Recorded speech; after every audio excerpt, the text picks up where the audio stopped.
ఉన్న బంగారాన్ని విడిపించి ఆ రోజు ఆన్లైన్ రేటుకే మేము కొంటాం. Sharma gold company. నమస్కారం. ప్రస్తుతం మనతో పాటు ఇస్కాన్ టెంపుల్ నుంచి ప్రణవానంద ప్రభుజీ ఉన్నారు. వారు ముంబైలోని గోవర్ధన్ ఇకో విలేజ్ ఆశ్రమంలో సేవ చేస్తూ ఉంటారు. ప్రత్యేకంగా శ్రీకృష్ణ భగవాన్ గురించి, ఆయన లీలల గురించి, ఆయన మహత్యం గురించి ప్రవచనాలు ఇస్తూ ఉంటారు వివిధ మాధ్యమాల్లో. వారు ప్రస్తుతం సుమన్ టీవీలో ఉన్నారు. వారితో మాట్లాడదాం. ప్రభుజీ నమస్కారం అండి. నమస్కారం. ఎలా ఉన్నారు? బాగున్నానండి. ప్రభుజీ, చాలా సంతోషం మీతో మాట్లాడడం. మరొకసారి సమయాన్ని కేటాయించారు మా కోసం.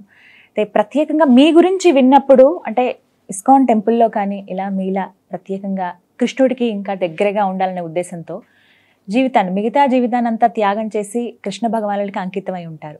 అంటే ఎలా సాధ్యమవుతుంది ఇది? మీ గురించి చెప్పండి. మీరు చాలా చక్కగా చదువుకున్నారని విన్నాం. కామన్గా ఆలోచించేది ఏంటంటే అంత బాగా చదువుకున్న వాళ్ళు ఉద్యోగం చేయాలి, ఆ లగ్జరీ లైఫ్ని ఎంజాయ్ చేయాలని కోరుకుంటారు. కానీ మీరు మాత్రం ఇలా భక్తి మార్గంలో వెళ్ళిపోవడానికి కారణాలు ఏంటి? నేను కంప్యూటర్ సైన్స్ ఇంజనీరింగ్ కంప్లీట్ చేశాను. అయితే చాలామంది మమ్మల్ని అడుగుతూ ఉంటారు, ప్రభుజీ మీరు ఇంత చదువుకున్నారు, మీరు ఇంత హ్యాపీగా ఉండొచ్చు, మీకు ఇంకా ఇంత మంచిగా ఎడ్యుకేషన్ ఉంది, మీ దగ్గర డబ్బులు ఉన్నాయి అని అడుగుతూ ఉంటారనమాట. కానీ థింగ్ ఈజ్, మేము చిన్నప్పటి నుంచి కూడా నా విషయానికి వస్తే ఆధ్యాత్మికంగా పెరిగాం. ప్లస్ చిన్నప్పటి నుంచి కూడా ఆధ్యాత్మిక వైపు భగవంతుడి యొక్క సేవ చేయాలి అని, సమాజానికి కొద్దిగా నా వంతు సేవను అందించాలి అనే ఒక ప్రేరణ చిన్నప్పటి నుంచి ఉండేదన్నమాట. అయితే మేము స్కూల్లో చదువుకుంటున్నప్పుడల్లా మా అమ్మగారికి చెప్పేవాళ్ళం, మా నాన్నగారికి అమ్మగారికి, అమ్మ మేము పెద్దగా అయ్యాక ధర్మానికి సేవ చేస్తాము, స్వామీజీ అయిపోతాము అని అంటూ ఉండేవాళ్ళం అనమాట. అయితే వాళ్ళు అనుకునే వాళ్ళు చిన్న పిల్లలు కదా, వీళ్ళు అలానే అనుకుంటున్నారేమో అని. బట్ చిన్నప్పటి నుంచి మాకు అదే ఒక ఒపీనియన్ ఉండేది. దాని తర్వాత చదువుకున్నప్పుడు కూడా వెన్ ఐ వెంట్ అండ్ ఆ ఇంజనీరింగ్ కాలేజ్లో హాస్టల్లో ఉండేవాళ్ళం. మేము చెన్నైలో చదువుకున్నాను నా ఇంజనీరింగ్. అయితే అప్పుడు అన్ని చూసి కూడా వాళ్ళు ఏమనుకున్నారంటే, మేబీ బయటికి వెళ్ళి ఆ ఎన్వైరన్మెంట్ వాళ్ళందరినీ చూస్తే ఏమన్నా మనసు మారుతుందేమో అని అంత దూరం పంపించారు. కానీ అక్కడికి వెళ్ళాక నా మనసు ఇంకా స్ట్రాంగ్ అయిపోయింది అనమాట, తప్పకుండా ఇదే దాంట్లో వెళ్ళాలి. ఎందుకంటే అండి మీకు ఒక విషయం చెప్తాను. నేను కాలేజ్కి వెళ్ళినప్పుడు అక్కడ ఫస్ట్ ఇయర్లో మేము ఉన్నప్పుడు అండి, మా హాస్టల్లో ఉండే వాళ్ళకి చాలా తక్కువ మందికి మాత్రమే చెడు అలవాట్లు అనేవి ఉండేవన్నమాట. ఇప్పుడు చూడండి, మేము ఇంజనీరింగ్కి వెళ్ళింది 18-19 ఇయర్స్లో. ఆ టైంలో మన కర్తవ్యం ఏంటి? చదువుకోవాలి, తల్లిదండ్రులకు మంచి పేరు తీసుకొని రావాలి, మన జీవితంలో ముందుకెళ్ళడానికి ఏదైతే కావాలో దాన్ని నేర్చుకోవాలి అంతే. కానీ అక్కడ ఉండే డిస్ట్రాక్షన్స్ చూసి అక్కడ ఉండే వాళ్ళందరికీ వాళ్ళు సంతోషంగా ఉన్నారా అంటే అటు సంతోషంగా లేరు, ఇటు మంచి పనులు కూడా చేయట్లేదు. ఈ రెండు చూసి ఈ ప్రపంచాన్ని మొత్తం చూసాక, ఈ భగవంతుడి యొక్క భక్తుల్ని చూసాక నాకు అనిపించింది ఇంకా స్ట్రాంగ్ అయిపోయింది అనమాట, నేను ఈ విధంగా సేవ చేయాలి అని అనుకున్నాం అనమాట. కానీ మీకు ఒక విషయం ఏంటి అని అంటే, చాలా మంది అడుగుతారు, ప్రభుజీ మీరు ఇస్కాన్ వాళ్ళ వల్ల ఇలా సాధు అయిపోయారా అని అంటే, కాదండి, మాకు చిన్నప్పటి నుంచి ఆ ఒపీనియన్ ఉండేది, ఆ స్ట్రాంగ్ డిటర్మినేషన్ ఉండేది. మీకు ఒక చిన్న విషయం చెప్తాను. ఒక సైనికుడు ఉన్నాడు, దేశాన్ని సంరక్షించాలి అని అనుకుంటున్నారు. ఆయన నేను ఇంట్లో ఉండి సంరక్షిస్తా అంటే అవుతుందా అండి? కుదరని పని. కాబట్టి ఒక దానికోసం మనం ఫుల్ గా డెడికేట్ అవ్వాలి అని అంటే ఏదో ఒక విధంగా కొద్దిగా మన వంతు త్యాగం అనేది మనం చేయాలి. ఇప్పుడు ఇందాక మీరు చెప్పారు, మీరు స్టూడియో రావాలి అని అంటే పిల్లవాడిని ఒకరి దగ్గర ఒప్పేసి రావాలి. కానీ మన మనసు ఎక్కడ ఉంది? పిల్లవాడిని చూసుకోవాలి అని ఉంది. కానీ ఆ మాత్యం త్యాగం చేయాలి కదా మన యొక్క ధర్మాన్ని అనుసరించడానికి. కాబట్టి మాకు చిన్నప్పటి నుంచి మా యొక్క సంకల్పం ఏంటి అని అంటే, నేను ఎలాగైనా సరే భగవంతుడి యొక్క సేవ, భగవంతుడి యొక్క సేవగా సమాజానికి సేవ, దేశానికి సేవ చెయ్యాలి, నా మొత్తం సమయం ఆ భగవంతుడి యొక్క సేవలో వినియోగించాలి అని అనుకుంటే వాళ్ళం అనమాట. ఇప్పుడు చూడండి, మేము ప్రొద్దున పూట 3:30 గంటలకి లేచినప్పటి నుంచి రాత్రి పడుకునే 9:30 వరకు ఎవ్రీ మూమెంట్ మేము సేవ చేసుకోగలుగుతున్నాం. అధ్యయన సేవ, దీంతో మా జీవితం అంతా సక్రమంగా గడుస్తుంది. ఇంకో ప్రశ్న చాలా మంది అడిగేది ఏంటంటే, మళ్ళీ తల్లిదండ్రులను ఎందుకు ప్రభుజీ మీరు బాధ పెడుతున్నారు అని అంటారు. కానీ మా అమ్మగారు నాన్నగారు ఇద్దరు కూడా చిన్నప్పటి నుంచి నన్ను చూశారు కదండి, కాబట్టి వాళ్ళ పూర్తి ఆశీర్వచనం మాకు ఉండింది. ఇంజనీరింగ్ కంప్లీట్ చేశాక కొన్ని నెలలు నేను వర్క్ చేశాను. తర్వాత చెప్పాను అనమాట, అమ్మ మీరు చేయమంటే నేను పని చేస్తాను, కానీ నాకు మీకు తెలుసు చిన్నప్పటి నుంచి నాకు ఈ యొక్క మార్గంలో వెళ్ళాలి అని ఉంది, మరి మీరేమంటారు అంటే, మా నాన్నగారు అమ్మగారు ఇద్దరు కూడా ఒకటే విషయం చెప్పారు, నువ్వు ఎక్కడ హ్యాపీగా ఉంటే అక్కడ మేము కూడా హ్యాపీ. Hmm. ఎంతో మంది మా అమ్మగారు ఇప్పుడు కూడా చెప్తూ ఉంటారు, అందరూ కూడా వాళ్ళ యొక్క స్వార్థం కోసమని, వాళ్ళు బాగుండాలి అని కష్టపడుతున్న వాళ్ళు చాలా మంది ఉన్నారు. కానీ ఈ దేశం కోసం, ధర్మం కోసం ఒకళ్ళు ఆలోచించి వాళ్ళ జీవితాన్ని సమర్పణ చేస్తే దానికంటే గొప్ప అదృష్టం ఏముంది అని అంటారనమాట. కాబట్టి నిజంగా చెప్పాలి అని అంటే వాళ్ళ యొక్క ప్రోత్సాహం, వాళ్ళ యొక్క ఆశీర్వాదాల వల్ల మేము ఈరోజు ఈ యొక్క భగవంతుడి గురించి మాట్లాడగలుగుతున్నాము అని అంటే వాళ్ళ యొక్క కృప. మీకు అనిపించదండి, అంటే ఇప్పుడు సమాజంలో చూస్తుంటారు కదా, మీతోటి వాళ్ళని మీ ఫ్రెండ్స్ కానీ ఎవరైనా కలిసినప్పుడు అరే ఏంటి నువ్వు ఇలా అంటూ మాట్లాడతారా అండి మీతో ఎవరైనా? అయితే నాకు చిన్నప్పటి నుంచి నాకు అలవాటు ఏంటంటే మంచి స్నేహం. మొన్నసారి మాట్లాడుకున్నప్పుడు కూడా మనం మీకు ఒక విషయం చెప్పాను, ఎంత మంది ఉన్నారు కాదు, ఎంత మంచి వాళ్ళు మనతో ఉన్నారు అని. సత్సంగత్వే నిస్సంగత్వం, నిస్సంగత్వే నిర్మోహత్వం, నిర్మోహత్వే నిశ్చలతత్వం, నిశ్చలతత్వే జీవన్ముక్తి. లోకే సజ్జన సంగతిరేక భవతి భవార్నవ తరణే నౌక అంటారు. ఈ లోకంలో మంచి ఫ్రెండ్షిప్ అనేది చాలా రేర్ అండి. కాబట్టి నాకు చాలా మంది మంచి స్నేహితులు ఉన్నారు, ఇప్పటికీ ఉన్నారు. నేను ఇంజనీరింగ్ చదువుకున్న వాళ్ళు, స్కూల్లో చదువుకున్న వాళ్ళు అందరూ కూడా నాతో మాట్లాడతారు. ఏం మాట్లాడతామో తెలుసా అండి, మేము ఎంత బాగా నువ్వు సేవ చేస్తున్నావు, మేము కూడా మీ ఆశ్రమానికి వచ్చి ఉండాలనుకుంటున్నావు. వాళ్ళల్లో ఎవరైనా ఇలా మీలా? లేదు అండి, చాలా తక్కువ మంది. నేను ఒక్కని ఈ యొక్క మార్గంలోకి వచ్చినా సరే వాళ్ళు ఎప్పటికీ కూడా ఎంతో అప్రిషియేట్ చేస్తారు. వాళ్ళు అంటారు మా పిల్లలు పుట్టాక మీ ఆశ్రమానికి పంపించేస్తామని చెప్తారనమాట. కాబట్టి everybody is very well appreciative. ఎందుకంటే మనం చేసే సేవ, ఇప్పుడు చూడండి, ఒక్కొక్కళ్ళు ఒక్కొక్క విధంగా సమాజానికి, దేశానికి సేవ చేయగలుగుతారు. మరి మా సేవ ఏంటి? మేము ఇలా ఇల్లు వదిలేసి శాస్త్రాన్ని అధ్యయనం చేస్తూ మేం చేసే సేవ ఏంటి అని అంటే, భగవంతుడి యొక్క ఆ తత్వం ఏదైతే ఉందో దాన్ని యథావిధిగా శాస్త్రాలలో ఆచార్యులు ఏం చెప్పారు అనే విషయాన్ని మేము అధ్యయనం చేస్తూ అది 10 మందికి చెప్పటం. దానివల్ల ఏమవుతుంది అని అంటే భగవంతుడికి దగ్గర అవుతారు.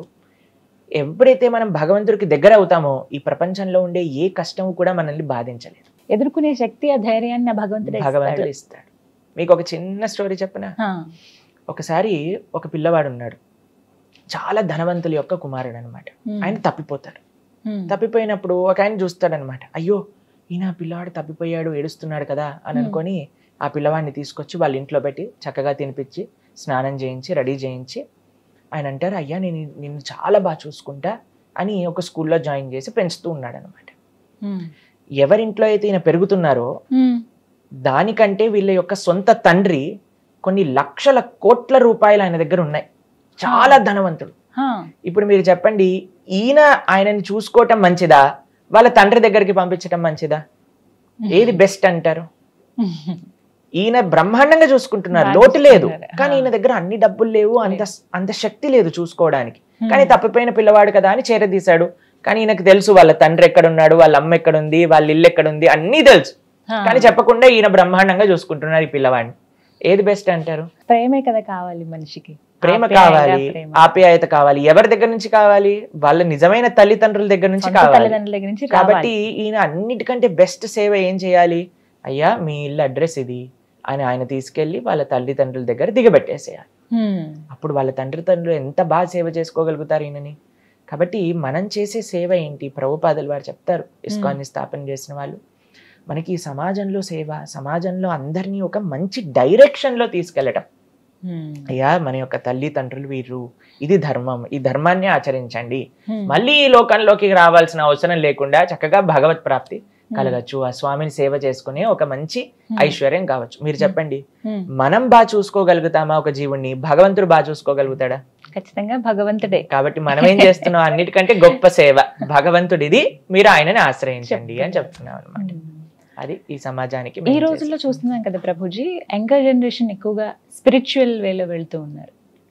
అంటే అది దేనికి సంకేతం అంటారు మీరు? ఒకటి ఆధ్యాత్మికత వైపు అడుగులేస్తున్నారు అని అంటే ఈ భౌతిక విషయాలలో ఆనందం లేదు అని తెలుసుకుంటున్న వాళ్ళే ఆధ్యాత్మిక వైపు అడుగులు వేయగలుగుతారు అనమాట. ఇది చాలా సత్యం. మా జీవితంలో చాలా మందిని చూసాం కదా. ఎందుకంటే ఇది నాకు కావాలి, ఇది నాకు కావాలి, ఇది నాకు కావాలి అని ప్రయత్నిస్తూ ఉంటారు. చివరికి దాంట్లో నుంచి ఏం ఆనందం అనేది లభించదు. అప్పుడు వాళ్ళు అనుకుంటారు దీనికంటే ఏదో ఉంది ఈ ప్రపంచంలో. లేదా ఎవరైనా భక్తుల్ని చూసారనుకోండి, వీళ్ళు ఎందుకు ఇంత ఆనందంగా ఉన్నారు, భక్తుల దగ్గర చాలాసార్లు అంత ఐశ్వర్యం కానీ అంత భౌతికంగా ఉండే ఫెసిలిటీస్ ఉండకపోవచ్చు, కానీ బ్రహ్మాండంగా హాయిగా ఉంటారన్నమాట. కొంతమంది వాదన ఉంటుంది ప్రభుజీ, లైఫ్ అంటే ఎంజాయ్ చేయడానికి, మళ్ళీ మళ్ళీ మనకి లైఫ్ రాదు, ఉన్నది ఒకటే జిందగీ, ఎంజాయ్ చేయాలి, ఇప్పుడున్న పరిస్థితి మనం ఎలా ఉన్నాం అలా హ్యాపీగా గడపాలి, మన ఫ్రెండ్స్తో ఫ్యామిలీతో మనం అనుకున్నది చేసేయాలి అంతే, ఇదే కదా లైఫ్ అంటే అంటారు కొంతమంది. మరి వారికి మీరు ఇచ్చే సమాధానం? ఈ ప్రపంచంలో జస్ట్ డూ ఇట్ అని అంటారనమాట. Don't think, just do it అని అందరూ కూడా అంటూ ఉంటారు. కానీ మీకు ఒక విషయం చెప్తానండి, మన శాస్త్రం చెప్తుంది మనం ప్రతి విషయాన్ని కూడా దుర్లభో మానుషో దేహో తదపి దుర్లభమర్థదం మనుష్యత్వం ముముక్షత్వం వైకుంఠ ప్రియ దర్శనం. 84 లక్షల జీవరాశులలో అన్నిటికంటే దుర్లభమైనది మానవ జన్మ. ఇప్పుడు చూడండి, మనం ఎన్నో ప్రాణులను చూస్తూ ఉంటాం ప్రతి నిత్యము కూడా. ఏ ప్రాణి అయినా ఇలా కూర్చొని కృష్ణుడు అంటే ఏంటండి, భగవద్గీత అంటే ఏంటండి అని అడిగే జ్ఞానం ఉంటుందా చెప్పండి? లేదు. ఆహార నిద్ర భయ మైథునం చ సామాన్యయేతత్ పశుభిర్నరాణ. ఆహారం అంటే తినటం, నిద్ర పడుకోవటం, భయ అని అంటే ఒకరినొకరు డిఫెండ్ చేసుకుంటూ కాపాడుకోవటం, మైథున అని అంటే పిల్లల్ని కనటం. ఇది అందరూ కూడా చేసే పనే కదండి, మానవుడు కాదండి, ప్రతి జీవుడు కూడా అదే పని చేస్తున్నాడు. ఏ పశువుని చూసినా సరే అదే పని చేస్తుంది. మరి ఇంత గొప్ప మనుష్య జీవితం కలిగి మనం కూడా ఆహార నిద్ర భయం అవుతున్నాం, దీని గురించే జీవితాన్ని వెచ్చిస్తే దాంట్లో మనుష్య జన్మ వచ్చిన దానికి లాభం ఏంటి చెప్పండి? అది మనము చేస్తున్నాం, ఒక ప్రాణి చేస్తుంది. ఒక పావురాన్ని చూస్తే అదే పని చేస్తుంది, ఒక రోడ్డు పైన వెళ్ళే కుక్కని చూస్తే అది కూడా అదే పని చేస్తుంది. మరి మానవుడికి దానికి ఏంటి తేడా? తేడా ఉండాలి కదా. ధర్మోహితేషాం అధికో విశేషో ధర్మస్య హీనః పశుభిర్ సమాన. మానవుడికి మిగతా జీవులని వేరు చేసేది ఏంటి అంటే ధర్మం. ధర్మం అంటే ఏంటి? చాలా సింపుల్గా చెప్తానండి. కొన్ని ప్రశ్నలు మనం వేసుకోవాలి. ఏంటి? జీవుడు అంటే ఎవరు? నేను అసలు ఎందుకు ఈ ప్రపంచంలో ఉన్నా? భగవంతుడు అంటే ఎవరు? నాకు భగవంతుడికి ఏంటి సంబంధం? భగవంతుని ఎలా చేరుకోవాలి? ఇది ఆలోచించేవాడు మానవుడు. అథాతో బ్రహ్మ జిజ్ఞాస అంటే జిజ్ఞాస ఉండాలి. ఏంటి ఈ శరీరం? ఎప్పుడైనా మనం చూసాం అనుకోండి, మన ఇంట్లో ఏదైనా ఒక పిల్లి కానీ ఎవరైనా జంతువు ఉందనుకోండి, అది ఆలోచిస్తుందా, నేను ఎందుకు పిల్లిలా పుట్టాను, నేను ఎందుకు ఇలా పుట్టాను, నేను ఎందుకు ఇక్కడ ఉన్నాను, నేనేం చెయ్యాలి? ఏమీ ఆలోచన అవసరం లేదు. ఆహార నిద్ర భయం అయిపోయి వాటికి అంతే. ఈ 4 వాళ్ళ జీవితం ఆనందంగా ఉంటుంది. కానీ మనిషికి మాత్రమే ఆలోచన శక్తి ఇచ్చారు, ఒక ఉత్కృష్టమైన ఒక తత్వాన్ని ఇచ్చారు. దేనికోసం? ఆలోచించడానికి. ఏంటి తత్వం అంటే ఏంటి, ఎలా నేను తరించగలను అని ఆలోచించే ఒక సామర్థ్యం కేవలం మానవుడికి మాత్రమే ఉంది. కాబట్టి అటువంటి మానవ జీవ ఎంతో దుర్లభమైనది. అటువంటి జీవితాన్ని ఇలా పశువుల్లా వెచ్చించటం కంటే మంచిగా ధర్మ మార్గంలో వెళ్ళటం అనేది మనకి చాలా ముఖ్యం. మీకు ఒక చిన్న విషయం చెప్పండి. ఒకసారి ఒక గురువు గారు తన శిష్యుడికి చాలా చెప్పడానికి ప్రయత్నం చేశారనమాట. అయ్యా, నువ్వు మంచిగా మారు, మంచిగా చక్కగా జీవితంలో ధర్మాన్ని ఆచరించు, భగవంతుని ఆశ్రయించు అని చెప్తే అస్సలు వినేవాడు కాదండి. ఒక రాజు, ఒక రాజ్యానికి రాజు అనమాట. చాలాసార్లు చెప్పడానికి ప్రయత్నించారు, కానీ ఈయన మాత్రం జస్ట్ డూ ఇట్, నేను ఏది మనసులో అనుకుంటే అది చెయ్యాలి అని అనుకునేవారు. అయితే ఒకసారి గురువు గారు వచ్చారు, ఈయన ఇలా మారరు అని చెప్పి, అయ్యా నీ రాజ్యంలో ఉండే ఒక గొప్ప మూర్ఖుడిని తీసుకొనిరా, ఆయనకి నేను ఇచ్చే ఈ కర్రని చేతిలో పెట్టు అని చెప్పారనమాట. సరే అని వాళ్ళ భటులని, వాళ్ళ యొక్క సైనికుల్ని, వాళ్ళ యొక్క మంత్రుల్ని అందరినీ పంపించారు. ఒక పెద్ద మూర్ఖుడిని తీసుకొని రా మన రాజ్యంలో ఉండేవాడిని అని అంటే వాళ్ళందరూ వెతుకుతూ ఉన్నారనమాట. ఒక దగ్గర అండి ఒక పెద్ద బావి ఉంది, పక్కనే బావి ఉందన్నమాట. ఆ బావిలో నుంచి చక్కగా నీరు తోడుకొని స్నానం చేయొచ్చు ఎవరైనా సరే. కానీ ఈయన ఏం చేస్తున్నాడు అని అంటే, ఒక చిన్న పాత్రలో నీరు తీసుకొని ఒక స్పూన్తో మీదేసుకుంటూ ఉన్నాడు అనమాట. అయితే ఈయన చూసి విచిత్రం అనిపించింది. బట్టలు అడిగారు, అరే ఏం చేస్తున్నావురా అని అంటే, నీళ్లు కొద్దిగా ఉన్నాయండి నా దగ్గర, అందుకోసం జాగ్రత్తగా స్నానం చేస్తున్నాను అని. పక్కనే బావి ఉంది. అయితే వీళ్ళు అనుకున్నారు, వీడే మూర్ఖుడు అయి ఉంటాడు, వీడిని తీసుకెళ్ళాలి రాజుగారి దగ్గరికి అని తీసుకెళ్లారనమాట. తీసుకెళ్లి రాజుగారు అన్నారు, ఈ కర్ర పట్టుకో, చక్కగా భ్రమణ చేస్తూ ఉండు, ఇది మా గురువు నాకు ఇచ్చిన సేవ అని చెప్పారనమాట. రాజుగారి యొక్క ఆరోగ్యం సడన్ గా క్షీణించడం ప్రారంభం చేసింది. ఆయన ఒక శరీరం పెట్టి వెళ్ళిపోతున్నారు అని చాటింపు చేయించారనమాట. ఈ రాజుగారికి ఒక కోరిక ఉండేది, నా రాజ్యంలో ఉండే వాళ్ళందరినీ నేను చూడాలనుకుంటున్నా అని చెప్పంగానే అందరు వస్తున్నారు, రాజుగారిని చూస్తున్నారు, మాట్లాడుతున్నారు, వెళ్తున్నారు. రాజుగారు అన్నారు, అందరు వచ్చారు కానీ ఈ మూర్ఖుడు రాలేదు, ఆయనని తీసుకొని రండి అనగానే ఆయనని తీసుకొచ్చారు. ఆయన మాట్లాడుతూ ఉన్నారనమాట. ఓ రాజా, ఎక్కడికి వెళ్తున్నావు నువ్వు అని అంటే, నేను చాలా దూరం వెళ్తున్నా అని అంటే, మరి తీసుకెళ్ళడానికి ఏదైనా వెళ్తున్నప్పుడు తినడానికి ఏదైనా తీసుకెళ్తున్నావా అని అంటే, రాజుగారు అన్నారు, అరే మూర్ఖుడా, నీకు అర్థం కాదు, ఏం తీసుకెళ్ళలే, నేను తినడానికి తీసుకెళ్ళలేవా, సరే ఎవరైనా నీ భార్యల్ని తీసుకెళ్ళు, వాళ్ళు ఉండి పెడతారు నీకు అనగానే అందరు భార్యలు లోపలికి వెళ్ళి తాళాలు వేసేసుకున్నారనమాట, డోర్ని మూసేసి, ఎక్కడ రాజు రమ్మంటారేమో అని. అయితే భార్యలు రావట్లేదా, ఇంతమంది సైనికులు భటులు ఉన్నారు కదా, వాళ్ళని కొంతమందిని తీసుకెళ్ళు అనగానే అందరూ ఒక అడుగు వెన్నుకాలకి వేసేసారనమాట. అయితే రాజుగారు అంటున్నారు, ఎవరిని తీసుకొని వెళ్ళలేనురా, అది చాలా దూర ప్రయాణం అని అంటారనమాట. సరే ఇన్ని డబ్బులు, జీవితాంతం కూడా నువ్వు కష్టపడింది డబ్బుల కోసం కదా, డబ్బుల్ని తీసుకెళ్ళొచ్చు కదా కొన్ని అని అంటే, అయ్యో తీసుకెళ్ళలేనురా, నీకు చెప్పలేను, నువ్వు మూర్ఖుడివి కదా, సరే ఒక పని చేయి, నీకంటే పెద్ద మూర్ఖుడిని ఎవరైనా కనిపిస్తే వాడికి కర్ర ఇచ్చేసి నువ్వు కూడా రిటైర్మెంట్ తీసుకో అని చెప్తారనమాట. వెంటనే ఈయన ఆ కర్ర తీసి ఆ రాజుగారి చేతిలో పెడతారు. రాజుగారు అంటారు, ఏంటి నువ్వు చేసే పని, నా చేతిలో ఎందుకు పెట్టావు అని అంటే, అయ్యా జీవితాంతం మొత్తం కూడా నువ్వు ఎవరినైతే తీసుకెళ్ళలేను అనుకుంటున్నావో వాళ్ళ కోసం కష్టపడ్డావు, కానీ ఒక్కటి కూడా నీతో రాలేదంటున్నావు కదా, మరి నీకంటే పెద్ద మూర్ఖుడు ఇంకొకటి లేరు, ఈ కర్ర పట్టుకో చక్కగా అని. అయ్యో. కాబట్టి మానవ జన్మ ఎంతో అద్భుతమైనదండి. దాన్ని చక్కగా మనం ఎవరిని వదిలేయాల్సిన అవసరం లేదు. ఏ ధర్మాన్ని మీరు ఆచరిస్తున్నారో, ఏ కర్తవ్యాలు మీకున్నాయో చక్కగా చేసుకోండి. దాంతోపాటు ధర్మం యాడ్ చేయాలంతే, దేన్ని సబ్స్ట్రాక్ట్ చేయాల్సిన అవసరం లేదు. ఏదన్నా అధర్మం ఉంటే దాన్ని తీసేయాలి, ధర్మాన్ని యాడ్ చేయాలి, భగవంతుణ్ణి మన జీవితంలో యాడ్ చేసుకోవాలి. ఇది చేసే ఏకైక ప్రాణి ఎవరైనా ఉన్నారంటే అది మనుష్యుడు మాత్రమే. కాబట్టి మనం చాలా జాగ్రత్తగా ధర్మాధర్మ విచక్షణతో ఈ మానవ శరీరాన్ని గడపాలి. స్వామి, మీరు ప్రత్యేకించి అంటే ఎలా ఇప్పుడు వద్దాం అనుకుంటున్న వాళ్ళు కావచ్చు, మేము కూడా ఇస్కాన్ టెంపుల్కి వెళ్దాం అనుకుంటున్నాం, సాధువులుగా మేము మారిపోదాం అనుకుంటున్నాం అని చెప్పి కొంతమంది చెప్తూ ఉంటారు. అంటే జీవన విధానం ఎలా ఉంటుంది అసలు మీది? యాక్చువల్గా చాలా మంది మాకు చెప్తూ ఉంటారు, ప్రభుజీ మేము కూడా మీ ఆశ్రమానికి వచ్చేస్తాం ప్రభుజీ, అడ్రస్ చెప్పేయండి ప్రభుజీ అని. అయితే మేము జస్ట్ కొన్ని రోజులు వెయిట్ చేస్తాం అనమాట, వాళ్ళు ఎప్పుడైనా ఫోన్ చేస్తారని మళ్ళీ చేయరు. ఎందుకనంటే దీన్ని శ్మశాన వైరాగ్యం అని అంటారు, చూస్తారా? ఎప్పుడైనా ఏదైనా శవం కాలిపోతుంది అనుకోండి, ఈ జీవితంలో ఒక సత్యం ఏంటి, ఎప్పుడు కూడా అశాశ్వతమే, ఇలా మనం ఒక రోజు కాలిపోవాల్సిందే అని అనిపిస్తుంది. అక్కడ నుంచి బయటికి రాగానే మళ్ళీ మన లోకం మనదే ఉంటుంది అంతే. కానీ సాధువులుగా మారాల్సిన అవసరం ఎవరికి లేదండి, కొంతమందికి మాత్రమే. ఎందుకంటే సాధు జీవితం అనేది అంత సులభమైన జీవితం కాదు, చాలా కఠినమైన జీవితం, ఎన్నో నియమాలతో నిష్ఠతో కూడుకున్న జీవితం అన్నమాట. మా యొక్క జీవితం అనేది సేవకే అంకితమైంది. పొద్దున్న నుంచి రాత్రి దాకా ఒక్కొక్క క్షణం కూడా ఆ భగవత్ సేవలో, సమాజ సేవలో, దేశ సేవలో గడుపుతూ ఉంటాం అనమాట. అయితే మేము చెప్పేది ఏంటి అని అంటే, ఎవ్వరూ ఏమి వదిలేయాల్సిన అవసరం లేదు. మంచి మార్గంలో, మంచి ధర్మ మార్గంలో, కృష్ణ భక్తి మార్గంలో మీరు వెళ్ళండి. అది ఎలా అనంటే, మంచిగా ఒక ఇస్కాన్ టెంపుల్ ఉంది, ఎక్కడైతే కృష్ణ భక్తి మనకి తెలుస్తుందో, భగవద్గీత, భాగవతం ఇవి చాలా ముఖ్యం. ప్రతి ఒక్కళ్ళు కూడా అధ్యయనం చేయవలసిన శాస్త్రం. మనకండి ధర్మం ఎలా వస్తుంది అని అంటే, ఏదో ఒక చిన్న పూజ చేయటం చేతో, వ్రతం చేయటం చేతో మనం భగవంతుడికి దగ్గర అవుతామా అని అంటే ప్రశ్నార్థకమే.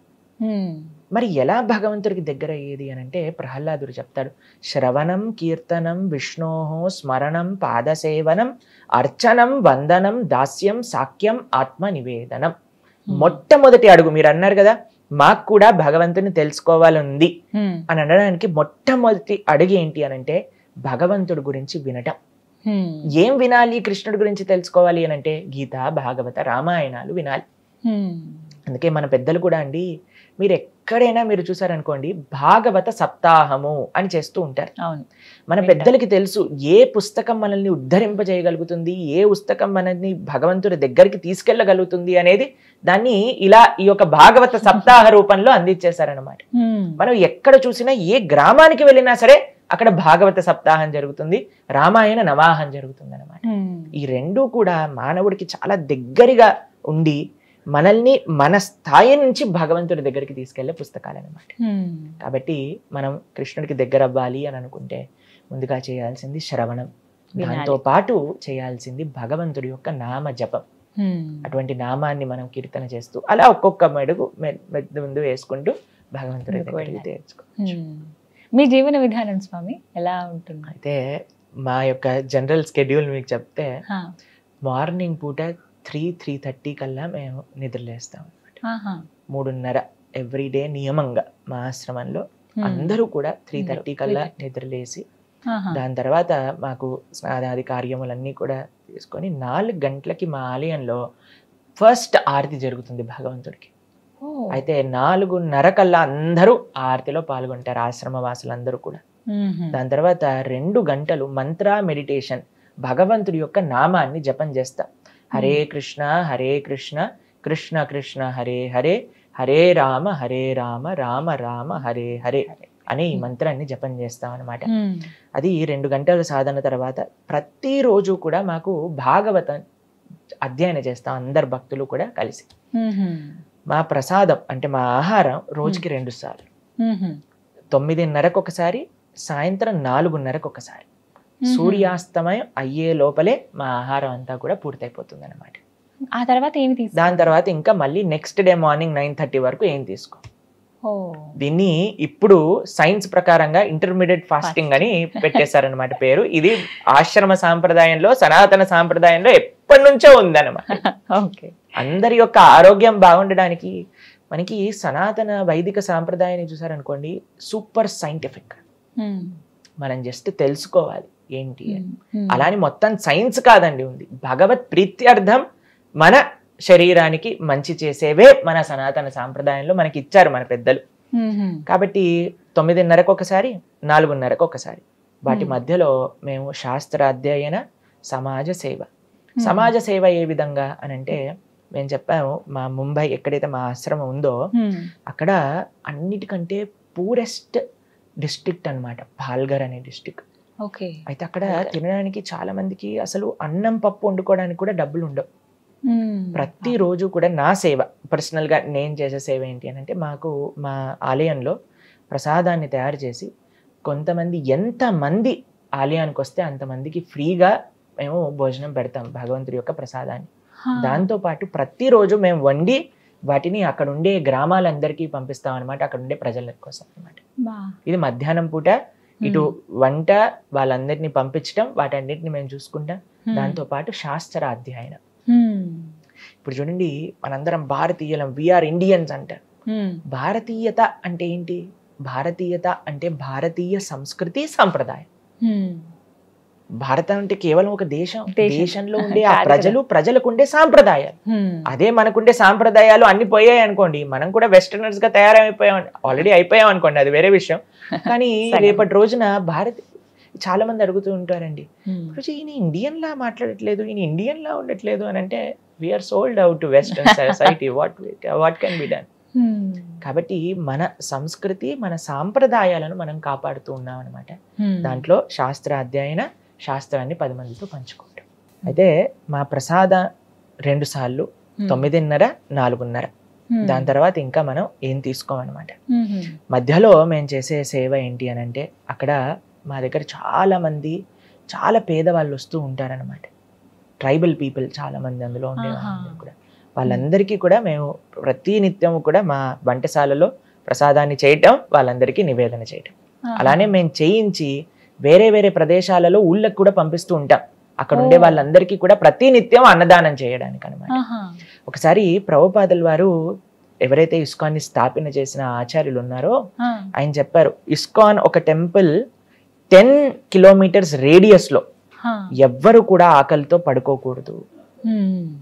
అందుకే ఇప్పటికీ కూడా 50 లక్షల మందికి పైగా ప్రతి నిత్యము కూడా ఇస్కాన్ ఆలయాల నుంచి అన్నదాన సేవ అనేది జరుగుతుంది.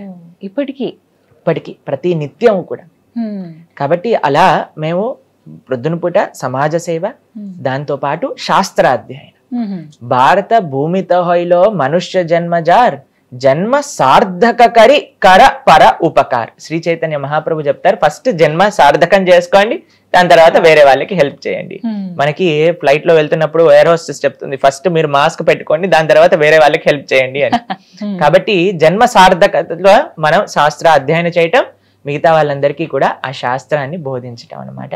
ఈ విధంగా ఉంటుంది. సాయంత్రం పూట ప్రోగ్రామ్స్, ప్రవచనాలు, అక్కడికి మధ్యలో అండి మాకు మెయిన్ సేవ ఏంటి అని అంటే, మా విషయానికి వచ్చేసరికి ఎంతో మందితో మేము మాట్లాడుతూ ఉంటాం అనమాట. వాళ్ళ జీవితంలో ఏ విధంగా వాళ్ళకి ఏదైనా మానసికంగా వాళ్ళకి ఏదైనా హెల్ప్ చేయగలుగుతామా.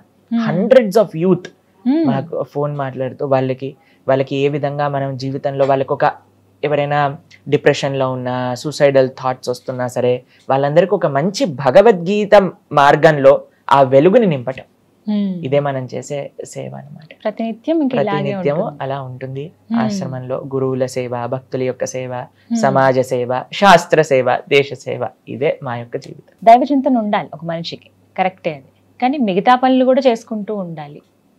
యథావిధిగా వాళ్ళ జాబే కావచ్చు, ఏదైనా కావచ్చు, ఫ్యామిలీ లైఫ్ కాదని పూర్తిగా అన్ని కాదనుకునే వెళ్ళిపోతే ఏదో ఒక సమయంలో కాస్త అయినా అని అనిపిస్తుందా?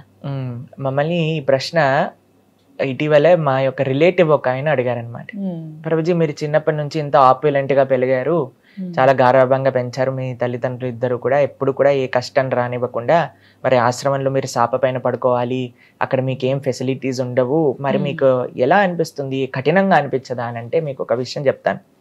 నా జీవితంలో అన్నిటికంటే హ్యాపీయెస్ట్ మూమెంట్స్ నేను మా ఆశ్రమం లైఫ్లో గడిపాను. ఎందుకంటే కృష్ణ సేవ అన్నిటికంటే ఆనందమైనది. సవై పుంసాం పరో ధర్మో యతో భక్తిర్ అదోక్షజే అహైతుకి అప్రతిహత యయాత్మ సుప్రసీదతే. భాగవతం చెప్తుంది, ఒక జీవుడికి తన స్వాంతన సుఖం కావాలి అని అనుకుంటే చేయాల్సింది భగవంతుడి యొక్క ఆరాధన. అహైతుకి అప్రతిహత అనంటే ఏ కోరికలు మాకు లేవండి. మేము భగవంతుడి ముందు నించున్నప్పుడు ఏ కోరిక అడగం. స్వామి, నేను మీ యొక్క సేవ ఎలా చెయ్యాలి, మీకు మేమైనా చెయ్యొచ్చా, ఇదే భక్తి అనంటే. మేము ప్రతిరోజు స్వామి దర్శనం, కనీసం మీరు చూడండి, ఒకసారి మీకు ఒక చిన్న విషయం చెప్తాను. ఎప్పుడైనా మీరు గుడికి వెళ్ళారనుకోండి, గుళ్ళ ప్రసాదం తీసుకున్నారనుకోండి, ఎంత బాగుంటుంది గుడికి వెళ్తే, ఒక ప్రశాంతత, అసలు ఎంత బాగా అనిపించింది, ఆ రోజంతా బాగున్నట్టు అనిపిస్తుంది. మేము ఆలయంలోనే ఉంటాం, ఇంకా మా జీవితం ఎందుకు బాధగా ఉంటుంది చెప్పండి. Krishna is most exciting. ఆయన ప్రతి లీలా అంత ఎక్సైటింగ్, ఆయన సేవ అంత ఎక్సైటింగ్. కాబట్టి మాకు ప్రతి నిత్యం కూడా ఒక్కొక్క క్షణం ఇలానే ఎప్పటికీ ఉండిపోవాలి అని అనిపిస్తుంది. కానీ ఎప్పుడు కూడా డల్గా అనిపించదు, అయ్యో ఇదేనా, ఈ మంత్రమైనా. ఇప్పుడు చూడండి, ప్రపంచంలో ఏ భౌతిక విషయమైనా సరే ఒక రోజు దాటింది అని అంటే దానిపైన, ఇప్పుడు మీకు న్యూస్ పేపర్ ఇచ్చాను, ఓ నిన్నటిదా అని పక్కన పెట్టేస్తాం. కానీ శ్రీమద్ భాగవతం 5000 సంవత్సరాల నుంచి అలా అధ్యయనం చేస్తూ ఉన్నారు, ఇప్పటికీ అధ్యయనం చేస్తారు, యుగ యుగాల పర్యంతము కూడా భాగవతాన్ని అధ్యయనం చేస్తారు. ఎందుకు అనంటే ఆ కృష్ణుడు అనే తత్వం, కృష్ణుడి యొక్క ఆ లీల, కృష్ణుడి యొక్క వైభవం అనేది ఎటర్నల్. ఆయన యొక్క స్వీట్నెస్ అనేది తగ్గదు, పెరుగుతూ ఉంటుంది. కాబట్టి ఆయన దగ్గర ఉన్న మేము, ఆయన సేవ చేస్తున్న మాకు ఎప్పుడు కూడా మాకు బోరింగ్ గా అనిపించదు, బాధ వేయదు, ఆనందంగా ఉంటాం మేము మా సేవలో.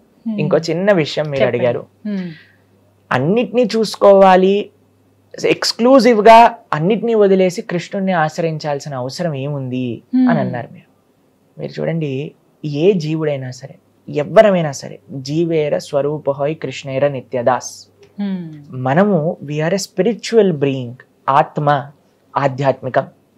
మనం ఒక ఆధ్యాత్మిక జర్నీలో ఈ భౌతిక ప్రపంచంలో ఉండేవి స్వీకరిస్తూ మనం భగవంతుడి దగ్గరికి ప్రయాణం చేయాలి. మీకు ఒక చిన్న ఎగ్జాంపుల్ చెప్తాను. పూణే నుంచి ఎప్పుడైనా మీరు ముంబై వెళ్తున్నారనుకోండి, కర్జత్, లోనావాలా అని చిన్న చిన్న ప్లేసెస్ వస్తాయన్నమాట. అయితే ఇక్కడ చిక్కీ ఫేమస్, కొన్ని చోట్ల అవి ఫేమస్ అని ఏం చేస్తుంటారంటే, ఆ స్టేషన్ లాగినప్పుడు జనాలు బయటకు వెళ్ళి వెంటనే అది కొనుక్కొని ట్రైన్ ఎక్కేస్తారు. ట్రైన్ ఎక్కడికి వెళ్ళాలి? ముంబైకి వెళ్ళాలి, అవునా? కావాల్సినవి ఏంటి? ఏవో కొనుక్కోవాల్సిన సామాన్లు కావాలి, ట్రైన్ దిగి ఎక్కి మళ్ళీ వెళ్తూ ఉంటాం. మన యొక్క ఈ మానవ జన్మ యొక్క డెస్టినేషన్ ఏంటి అని అంటే భగవంతుడు. ఆ భగవంతుడి దగ్గరికి వెళ్తున్న మన జీవితంలో మనకి ఏవి భౌతిక సదుపాయాలు కావాలో వాటిని సమకూరుస్తూ భగవంతుడి దగ్గరికి వెళ్ళాలి. కానీ మన జీవితమే భౌతిక సదుపాయాల కోసం కాదు. భౌతిక సదుపాయాలు అప్పుడప్పుడు ఈ రోజు ఈ పూజ వచ్చింది, ఈ పూజ చేసేసా, తర్వాత ఆ వ్రతం వచ్చింది, ఆ వ్రతం చేసేసా, దాని తర్వాత ఆ పండుగ వచ్చింది, ఆ పండుగ చేసేసా. కానీ నా జీవితం ఎక్కడికి వెళ్తుంది అని అంటే ఒక భౌతికత వైపు, నా కోరికలు, నా స్వార్థం వైపు వెళ్ళింది అనుకోండి, దానికి అంటే you are taking a wrong destination. కాబట్టి we're spiritual beings in the material world. ఇది మనం అర్థం చేసుకోవాలి. మనం ఆధ్యాత్మికం, మన ప్రయాణం ఆధ్యాత్మికం, మన డెస్టినేషన్ కృష్ణుడు. ఆయన దగ్గరికి వెళ్ళే మార్గంలో చిన్న చిన్నవి మనం సమకూర్చుకుంటూ వెళ్తూ ఉండాలన్నమాట. ఇది ప్రభుజీ, శ్రీకృష్ణుడి గురించి ఇంకా తెలియని రహస్యాలు, విషయాలు చాలా ఉన్నాయి అని చెప్తూ ఉంటారు. కొన్ని ఇప్పటికీ సందిగ్ధంలో ఉండిపోయినవి కూడా ఉన్నాయి. అందులో భాగంగా ఒకసారి జగన్నాథుడి గురించి మాట్లాడుకుందాం. పూరి జగన్నాథుడు రథయాత్ర ఎంత వైభవంగా జరుగుతుందో ఆ కార్యక్రమాలన్నీ కూడాను. అయితే ప్రత్యేకంగా చెప్తూ ఉంటారు, శ్రీకృష్ణ భగవానుడి గుండె ఇప్పటికీ పూరి జగన్నాథ్లో ఉండిపోయింది, ఉంటుంది అని అంటూ ఉంటారు. ఇది ఎంతవరకు నిజమండి? అయితే పూరి క్షేత్రం గురించి మనం కొద్దిగా తెలుసుకుందాం. అసలు ఎలా ఆ జగన్నాథ, బలదేవ, సుభద్ర యొక్క విగ్రహాలు అక్కడ ప్రతిష్టాపనయ్యాయి. మనకి ఇంద్రద్యుమ్న అనే ఒక మహారాజు గారు ఉండేవారు అనమాట. ఆయనకి ఒక కోరిక ఉండేది, స్వామిని నేను చూడాలి, ఆ భగవంతుని దర్శనం చేసుకోవాలి. అయితే ఆ రాజ్యంలో ఉండే ప్రజలందరికీ కూడా ఒక చాటింపు వేయించారు, ఎవరైనా ప్రత్యక్షంగా భగవంతుని చూసిన వాళ్ళు ఉంటే మాకు చెప్పండి, వాళ్ళని మేము చక్కగా సత్కరించి ఆ ప్రదేశంలో మేము కూడా భగవంతుని దర్శనం చేసుకుంటాము అని అన్నారనమాట. అయితే అప్పుడే ఆ రాజ్యానికి ఉత్కల ప్రదేశం, ఉత్కల అంటే ఇప్పుడుండే ఒరిస్సా, అక్కడ నుంచి ఒక సాధువు వచ్చి, అయ్యా నేను ఉత్కల ప్రదేశంలో నీలాచలం అనే దగ్గర భగవంతుని దర్శనం చేసుకున్నాను అని చెప్తారనమాట. అయితే సరే అని ఈయన తన యొక్క మంత్రుల్ని ఇచ్చి పంపిస్తారు, ఆ ఉత్కల ప్రదేశంలో ఎక్కడున్నారో ఈ స్వామిని ఎతికి చూపించండి అనేసరికి అక్కడ ఒక అద్భుతమైన మంత్రి అనమాట. ఆయన బయలుదేరుతారు చక్కగా ఆ ప్రదేశాన్ని వెతకడానికి. వెళ్ళి ఈ ఉత్కల ప్రదేశం ఎక్కడ, ఈ శబర జాతికి సంబంధించిన వాళ్ళు ఆ స్వామిని ఆరాధన చేస్తూ ఉన్నారనమాట. విద్యాపతి అనే ఈయన బయలుదేరారు ఎతకడానికి. అలా అడ్రస్ కనుక్కుంటూ ఈ శబర జాతికి వచ్చేసారు. ఒక ట్రైబల్ పీపుల్ అనమాట వాళ్ళు. అక్కడికి వచ్చేసరికి ఈయన తెలిసింది ఇక్కడ వీళ్ళు ఆరాధన చేస్తున్నారు, కానీ వాళ్ళు ఎవ్వరికి కూడా చూపించే వాళ్ళు కాదనమాట. అయితే ఏం చేశారు ఆయన, ఈ శబర జాతికి సంబంధించిన ఎవరైతే రాజు ఉన్నారో వాళ్ళ యొక్క కుమార్తెని వివాహం చేసుకుంటారు. ఆవిడ పేరు లలిత. అయితే ఈ విశ్వవసు యొక్క కుమార్తె అయిన లలితని వివాహం చేసుకొని, ఇప్పుడు అల్లుడు గారు అడిగితే చెప్పించాలి కదండి, కొన్ని రోజులు అయిపోయాక నాకు కోరిక ఉంది అని అడుగుతారనమాట. ఏంటి అని అంటే, మీరు ప్రతి నిత్యము కూడా వెళ్ళి ఆరాధన చేస్తూ ఉంటారు కదా, ఆ స్వామిని చూడాలని ఉంది అని అంటారు. అయితే సరే అని తప్పకుండా తీసుకెళ్తాను, కానీ ఎక్కడికి వెళ్తున్నానో ఆ ప్రదేశాన్ని మాత్రం మీకు చూపించాను అని ఏం చేస్తారంటే కళ్ళకి గంతులు కట్టేస్తారు. విద్యాపతికి గంతులు కట్టేసి తీసుకెళ్ళిపోతారు. అయితే ఈయన ఏం చేస్తాడంటే చాలా తెలివిగా ఒక ఆవాలు ఒక చిన్న సంచిలో కట్టుకొని దానికి చిన్న హోల్ పెడతారనమాట. పెట్టేసరికి ఆ ఆవాలు ఇలా సంచిలో ఇలా నడుముకి పెట్టుకుంటారు. ఒక్కొక్క ఆవాలు ఇలా పడిపోతూ ఉన్నాయన్నమాట. వాళ్ళ వే అంతా కూడా మార్గం అంతా వెళ్ళేసరికి అక్కడికి వెళ్తారు, చక్కగా దర్శనం చేసుకుంటారు. అద్భుతమైన దర్శనం కలుగుతుంది. నీల మాధవ రూపంలో భగవంతుడు అక్కడ ఉన్నారు. ఈ శబర జాతికి సంబంధించిన వాళ్ళందరూ కూడా స్వామిని ఆరాధన చేస్తూ ఉన్నారు. అక్కడ చూస్తారు, ఆయన ఒక పక్షి ఇలా వచ్చి అక్కడ ఉండే కుండం లోపలికి వెళ్ళి ఇలా మునిగింది. వెంటనే వైకుంఠ స్వరూపంలో చతుర్భుజ రూపాలు తీసుకొని వైకుంఠానికి వెళ్ళిపోతుంది అనమాట ఆ యొక్క పక్షి. అంత అద్భుతమైన ప్రదేశం అక్కడ. చూసేసరికి చాలా ఆనందిస్తారు. మా రాజుగారికి చెప్పాలి అని వెంటనే బయలుదేరి ఇంద్రద్యుమ్న మహారాజు గారికి చెప్తారు. చెప్తే మరి దారి ఎలా తెలియదు కదా అనేసరికి అప్పటికి ఈ ఆవాల నుంచి అన్ని చెట్లు వచ్చేస్తాయి, చిన్న మొలకలు వచ్చేసాయి అనమాట. అయితే ఇంద్రద్యుమ్న మహారాజు గారిని పట్టుకొని ఈ విద్యాపతి అక్కడి నుంచి తీసుకొని వెళ్ళేసరికి అక్కడ ఆ దర్శనం అనేది కలగదు. ఆ స్వామి అక్కడి నుంచి అంతర్ధానం అయిపోతారనమాట. ఇక్కడ విశ్వవసు బాధపడతారు, ఇంద్రద్యుమ్న మహారాజు కూడా చాలా బాధపడతారు. ఏంటి, ఏం జరిగింది, ఎందుకు ఇలా స్వామి దర్శనం అంతర్ధానం అయిపోయింది అనగానే స్వామి ఇలా కళ్ళలో కనిపించి, అయ్యా నేను ఇంకొక అద్భుతమైన రూపంలో ఈ ప్రజలందరికీ కూడా దర్శనం ఇవ్వాలి అని అనుకుంటున్నా, కాబట్టి మీరు ఆయన ఒక యజ్ఞాన్ని చేస్తారనమాట. అందులో కనిపించి స్వామి చెప్తారు, ఒక పెద్ద చెక్క ముక్క ఇలా నీళ్ళల్లో ఆ సముద్రంలో వస్తుంది మీ దగ్గరికి, దానితో మీరు విగ్రహాలు చేయించండి అని చెప్తారనమాట. సరే అని ఇంద్రద్యుమ్న మహారాజు గారు దీన్ని తీసుకొచ్చి, కొన్ని రోజులకి భగవంతుడు చెప్పిన విధంగానే వచ్చేసింది. దాన్ని తీసుకొని చూసేసరికి ఎవరు చెక్కుతారు ఇక్కడ నుంచి విగ్రహాలు అనే లోపల విశ్వకర్మ ఒక ఒక చాలా వృద్ధ బ్రాహ్మణుడి యొక్క రూపంలో వస్తాడనమాట. వచ్చి అయ్యా నేను చక్కగా చెక్కి పెడతాను, కానీ నేను బయటికి వచ్చేంత వరకు మీరు రాకూడదు అని చెప్తారు. ఈ కండిషన్తో లోపలికి వెళ్ళిపోతారు. గుండీచ అని అంటే ఈ యొక్క ఇంద్రదుమ్న మహారాజు గారి యొక్క భార్య. ఆవిడికి కొన్ని రోజులు అయ్యాక డౌట్ వచ్చింది, ఏంటి ఈ ముసలాయన లోపలికి వెళ్ళాడు, అసలు చెక్కుతున్నప్పుడు టక్ టక్ సౌండ్ అయినా రావాలి కదండి, ఏమీ వినిపించట్లేదు అని వెళ్ళి ఆ డోర్ దగ్గరికి వెళ్ళి చూసేసరికి అసలు ప్రశాంతంగా అసలు ఇంత వాయిస్ కూడా లేదనమాట. అయితే ఆవిడ అనుకుంది ఈయన చనిపోయాడేమో, ఏమైందో తెలియదు, కాబట్టి మనం విగ్రహాల్ని చూడాలి అని అంటే ఎలాగైనా సరే దీన్ని ఓపెన్ చేయాలి అని డోర్ ఓపెన్ చేయించేసాను. అయ్యో, ఓపెన్ చేయించేసరికి అక్కడ జగన్నాథుడు, బలభద్ర, సుభద్ర ఇన్కంప్లీట్ విగ్రహాలుగా మనకు కనిపిస్తున్నాయి, కానీ అలానే ఉండిపోయాయి అన్నమాట. అయితే ఇంద్రదుమ్న మహారాజు గారికి చాలా బాధేస్తుంది, అదేంటబ్బా ఇలా ఉండిపోయారు జగన్నాథుడు అనేసరికి జగన్నాథుడు సాక్షాత్తుగా కృష్ణుడు తన కలలో కనిపించి, ఈ విధంగానే నేను ఇక్కడ పూరి క్షేత్రంలో చక్కగా ఆరాధన చేసుకోవాలనుకుంటున్నాను. మీరు అడిగారు కదా కృష్ణుడు గుండె ఉందా అని, కృష్ణుడు గుండె కాదండి, సాక్షాత్తుగా కృష్ణుడే జగన్నాథుడిలా ఉన్నాడు అక్కడ. భగవంతుడికి భగవంతుడి యొక్క విగ్రహానికి తేడా లేదు. చాలా మంది ప్రశ్నిస్తూ ఉంటారు, సనాతన ధర్మంలో విగ్రహారాధన లేదు. మీరు చూడండి, భగవంతుడే వచ్చి నా విగ్రహాల్ని చేయించింది అని చెప్తున్నారు.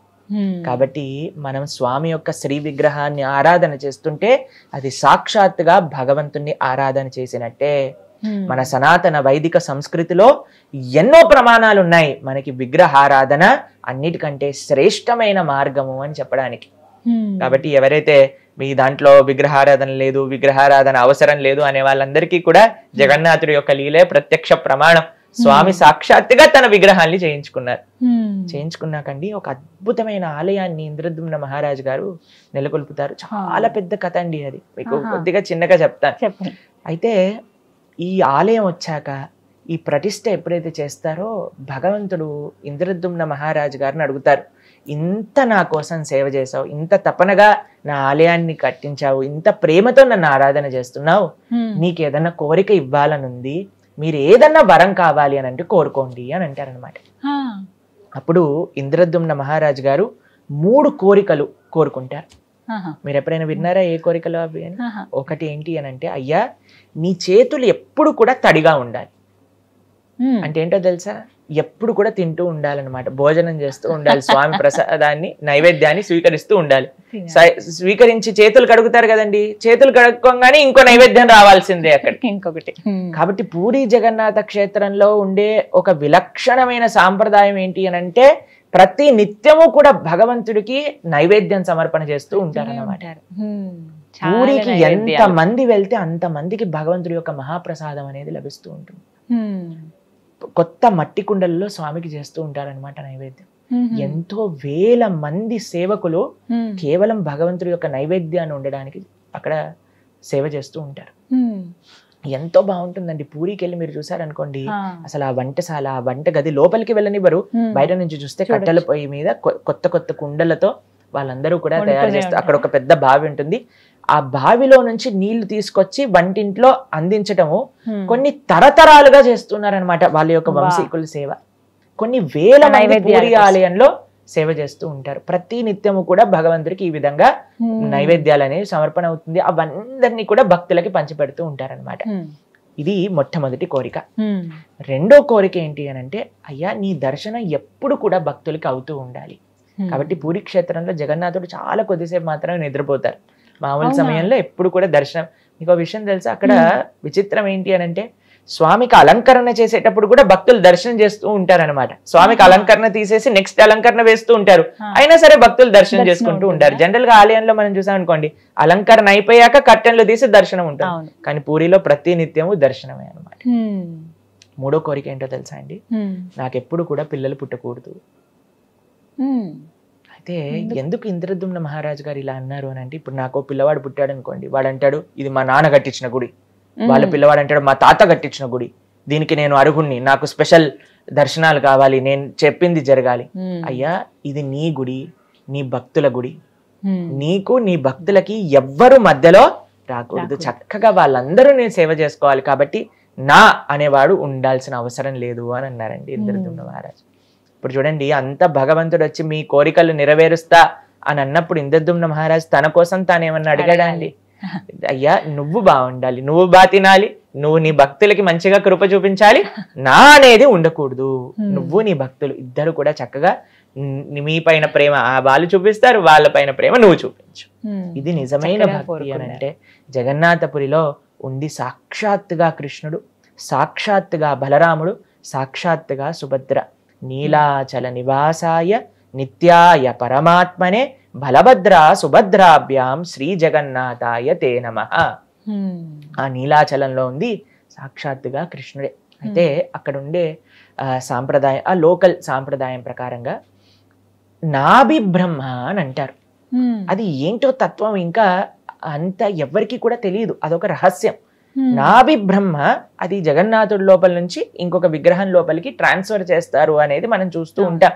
కానీ అది ఏంటి అనే విషయాలు మనకి అంత క్లారిటీగా తెలియదు అనమాట. ఇంకో విషయం ఏంటి అని అంటే స్వామి యొక్క ఈ విచిత్రమైన లీలలు, ఈ విలక్షణమైన లీలలు ఎన్నో ఎన్నో ప్రదేశాల్లో ఉంటూ ఉంటాయి.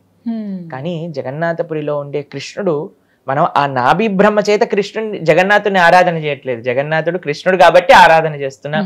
ఆయన యొక్క మహిమలు, ఆయన యొక్క లీలలలో ఎన్నో రకాల రహస్యాలు, ఎన్నో లీలలు జగన్నాథపురిలో మనం వీక్షిస్తాం అనమాట. ఆ విగ్రహాలు కూడా ఎన్నో సంవత్సరాలకు ఒకసారి ఇలా మారుస్తారు కదండి. అవునండి.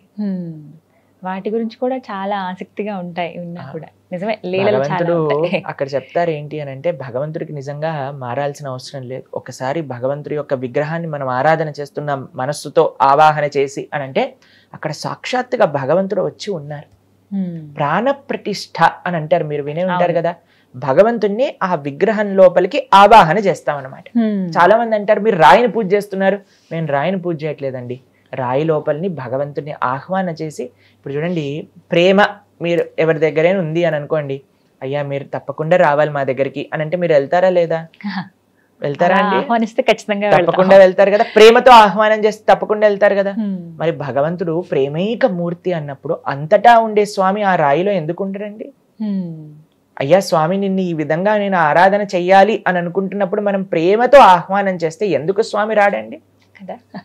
కాబట్టి మనం ఆరాధన, ఆ శ్రీ విగ్రహాన్ని యొక్క ఆరాధన అనేది తప్పనిసరిగా చేయాలి. అందులో భగవంతుడు సాక్షాత్తుగా ఉన్నాడు. కాబట్టి ఆ స్వామిని అక్కడ చూస్తే నవకలేవరం అనే ఒక ఉత్సవం చేత ఎప్పుడైతే అధిక ఆషాఢ మాసం వస్తుందో అప్పుడు మారుస్తారనమాట విగ్రహాల్ని. ఒక కొత్త విగ్రహాలని చేయించి అందులో నుంచి ఈ నాభి బ్రహ్మని ఇందులోపల పెట్టి మిగతా ప్రతిష్టా కార్యక్రమాలన్నీ కూడా చేసేసి ఈ పురాణ విగ్రహాలన్నింటినీ కూడా తీసుకెళ్లి అక్కడ ఒక ఆలయంలోనే ఒక దగ్గర ఉంటుంది, ఒక ప్రదేశం ఉంటుంది అనమాట. అందులోపల వాళ్ళు పూజ చేస్తారనమాట. ఇది అక్కడ పూరిలో ఒక లోకల్ సాంప్రదాయంగా నడుస్తూ ఉంటుంది. అయితే ఒకళ్ళ దగ్గర నుంచి నేను విన్నాను, ఒక భక్తుల దగ్గర నుంచి. ఆయన అంటారు, భగవంతుడు అంటున్నారు ఈ ప్రపంచంలో ఉండే వాళ్ళతో, అయ్యా సాక్షాత్తుగా భగవంతుడి యొక్క విగ్రహాన్ని అయినా నేనైనా సరే ఒక రోజు ఎక్స్పైరీ, ఒక రోజు అయిపోతాను, ఆ కొత్త విగ్రహం రావాల్సి వస్తుంది. కానీ ఈ ప్రపంచంలో ఉండే మనుషులు అనుకుంటారట నేను ఎప్పటికీ జీవిస్తాను, నాకు అప్పుడు ఎప్పుడు ఎండ్ రాదు అని అనుకోని వాళ్ళ జీవితంలో వాళ్ళ యొక్క ఆశల్ని, వాళ్ళ యొక్క కోరికల్ని వాళ్ళు నెరవేర్తిస్తూ వెళ్తూ ఉంటారు. ఇప్పుడు చూడండి ఎంత ఆశ్చర్యం అని అంటే మనం ఉండే వాళ్ళందరూ కూడా పక్కన ఉండే వాళ్ళు పోతున్నారు అని మనం గమనించినా సరే నేను మాత్రం పోను, నాకు మాత్రం ఎండ్ లేదు అని అనుకుంటారు. అవును. కాబట్టి జనాలకు చూపిస్తూ ఉన్నారట భగవంతుడు ఈ లీల మాధ్యమంగా అని కూడా ఒకళ్ళు చెప్తూ ఉంటే నేను విన్నాను అనమాట. కాబట్టి జగన్నాథుడి యొక్క లీలలు అనంతం, అద్భుతం. కాబట్టి మీరందరూ కూడా తప్పకుండా జగన్నాథ క్షేత్రాన్ని దర్శించండి, ఆ స్వామి యొక్క కృపకు పాత్రలు కాయండి. రథయాత్ర సమయం కాకుండా ఇంకా స్పెషల్ డేస్ ఉంటాయా స్వామి పూరిలో? పూరిలో ప్రతి నిత్యం కూడా ఎన్నో ఉత్సవాలు జరుగుతూ ఉంటాయన్నమాట. రథయాత్ర, దాంతో పాటు స్నాన పూర్ణిమ అని చేస్తారనమాట. స్నాన పూర్ణిమ జగన్నాథుడి యొక్క బర్త్డే అని అంటారు. అయితే ఆ స్నాన పూర్ణిమ రోజు ఏం చేస్తారు అంటే భగవంతుడికి ఎన్నో వందల కలశాలతో అభిషేకం చేస్తారు. దాని తర్వాత భగవంతుడికి జ్వరం వస్తుంది. ఎందుకంటే అన్ని స్నానం చల్లటి నీళ్ళతో స్నానం చేసేసరికి వాళ్ళకి జ్వరం వస్తుంది అని చెప్పి 15 రోజులు దర్శనం ఉండదు అనమాట. అనావసర కాలము అని అంటారు. దాంట్లో ఇప్పుడు చూడండి, ఇక్కడ విద్యాపతి అనే మంత్రి గురించి మనం తెలుసుకున్నాం కదా. వాళ్ళ యొక్క పరంపర వాళ్ళందరూ కూడా భగవంతుడికి సేవ చేస్తూ ఉంటారు. విశ్వవసు అనే శబర జాతికి చెందిన వాళ్ళు కూడా భగవంతుడికి ఆలయంలో సేవ చేస్తూ ఉంటారనమాట. ఎప్పుడైతే ఈ అనవసరం అనే సమయం వస్తుందో అక్కడ ఈ శబర జాతికి సంబంధించిన వాళ్ళందరూ కూడా జగన్నాథుడికి ఆ అరణ్యంలో దొరికే మూలికలతో మెడిసిన్స్ తయారు చేసి ఆయనకి ఇస్తూ ఉంటారన్నమాట. అయితే అప్పటికి ఆ భగవంతుడికి జ్వరం వస్తుంది అని చెప్తారు. ఎన్నో అద్భుతమైన పదార్థాలను కలిపి స్వామికి ప్రతినిత్యం నివేదన చేస్తూ వాళ్ళు ఆ జ్వరాన్ని తగ్గిస్తూ ఉంటారనమాట. ఇది భగవంతుడు చేసే ఒక లీల, తన భక్తుల యొక్క సేవని బాగా స్వీకరించడానికి అనమాట. ఒక డాక్టర్కి చాలా డౌట్ వచ్చిందండి, నిజంగా జగన్నాథుడికి జ్వరం వస్తుందా, వీళ్ళు ఏం చెప్తున్నారు అని.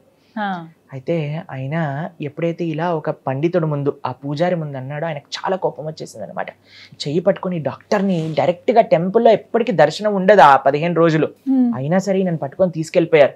చెక్ చేయమా జగన్నాథుడిని అని థర్మామీటర్ పెట్టంగానే థర్మామీటర్ టప్ అని పేలిపోయింది అనమాట అక్కడ. అప్పుడు వెంటనే ఈ డాక్టర్ సాష్టాంగ నమస్కారం చేసి జగన్నాథుడికి, అయ్యా నన్ను క్షమించండి, మీ పట్ల అపరాధం చేశాను అని ప్రార్థన చేసిన సంఘటన కూడా ఇటీవల జరిగింది అనమాట.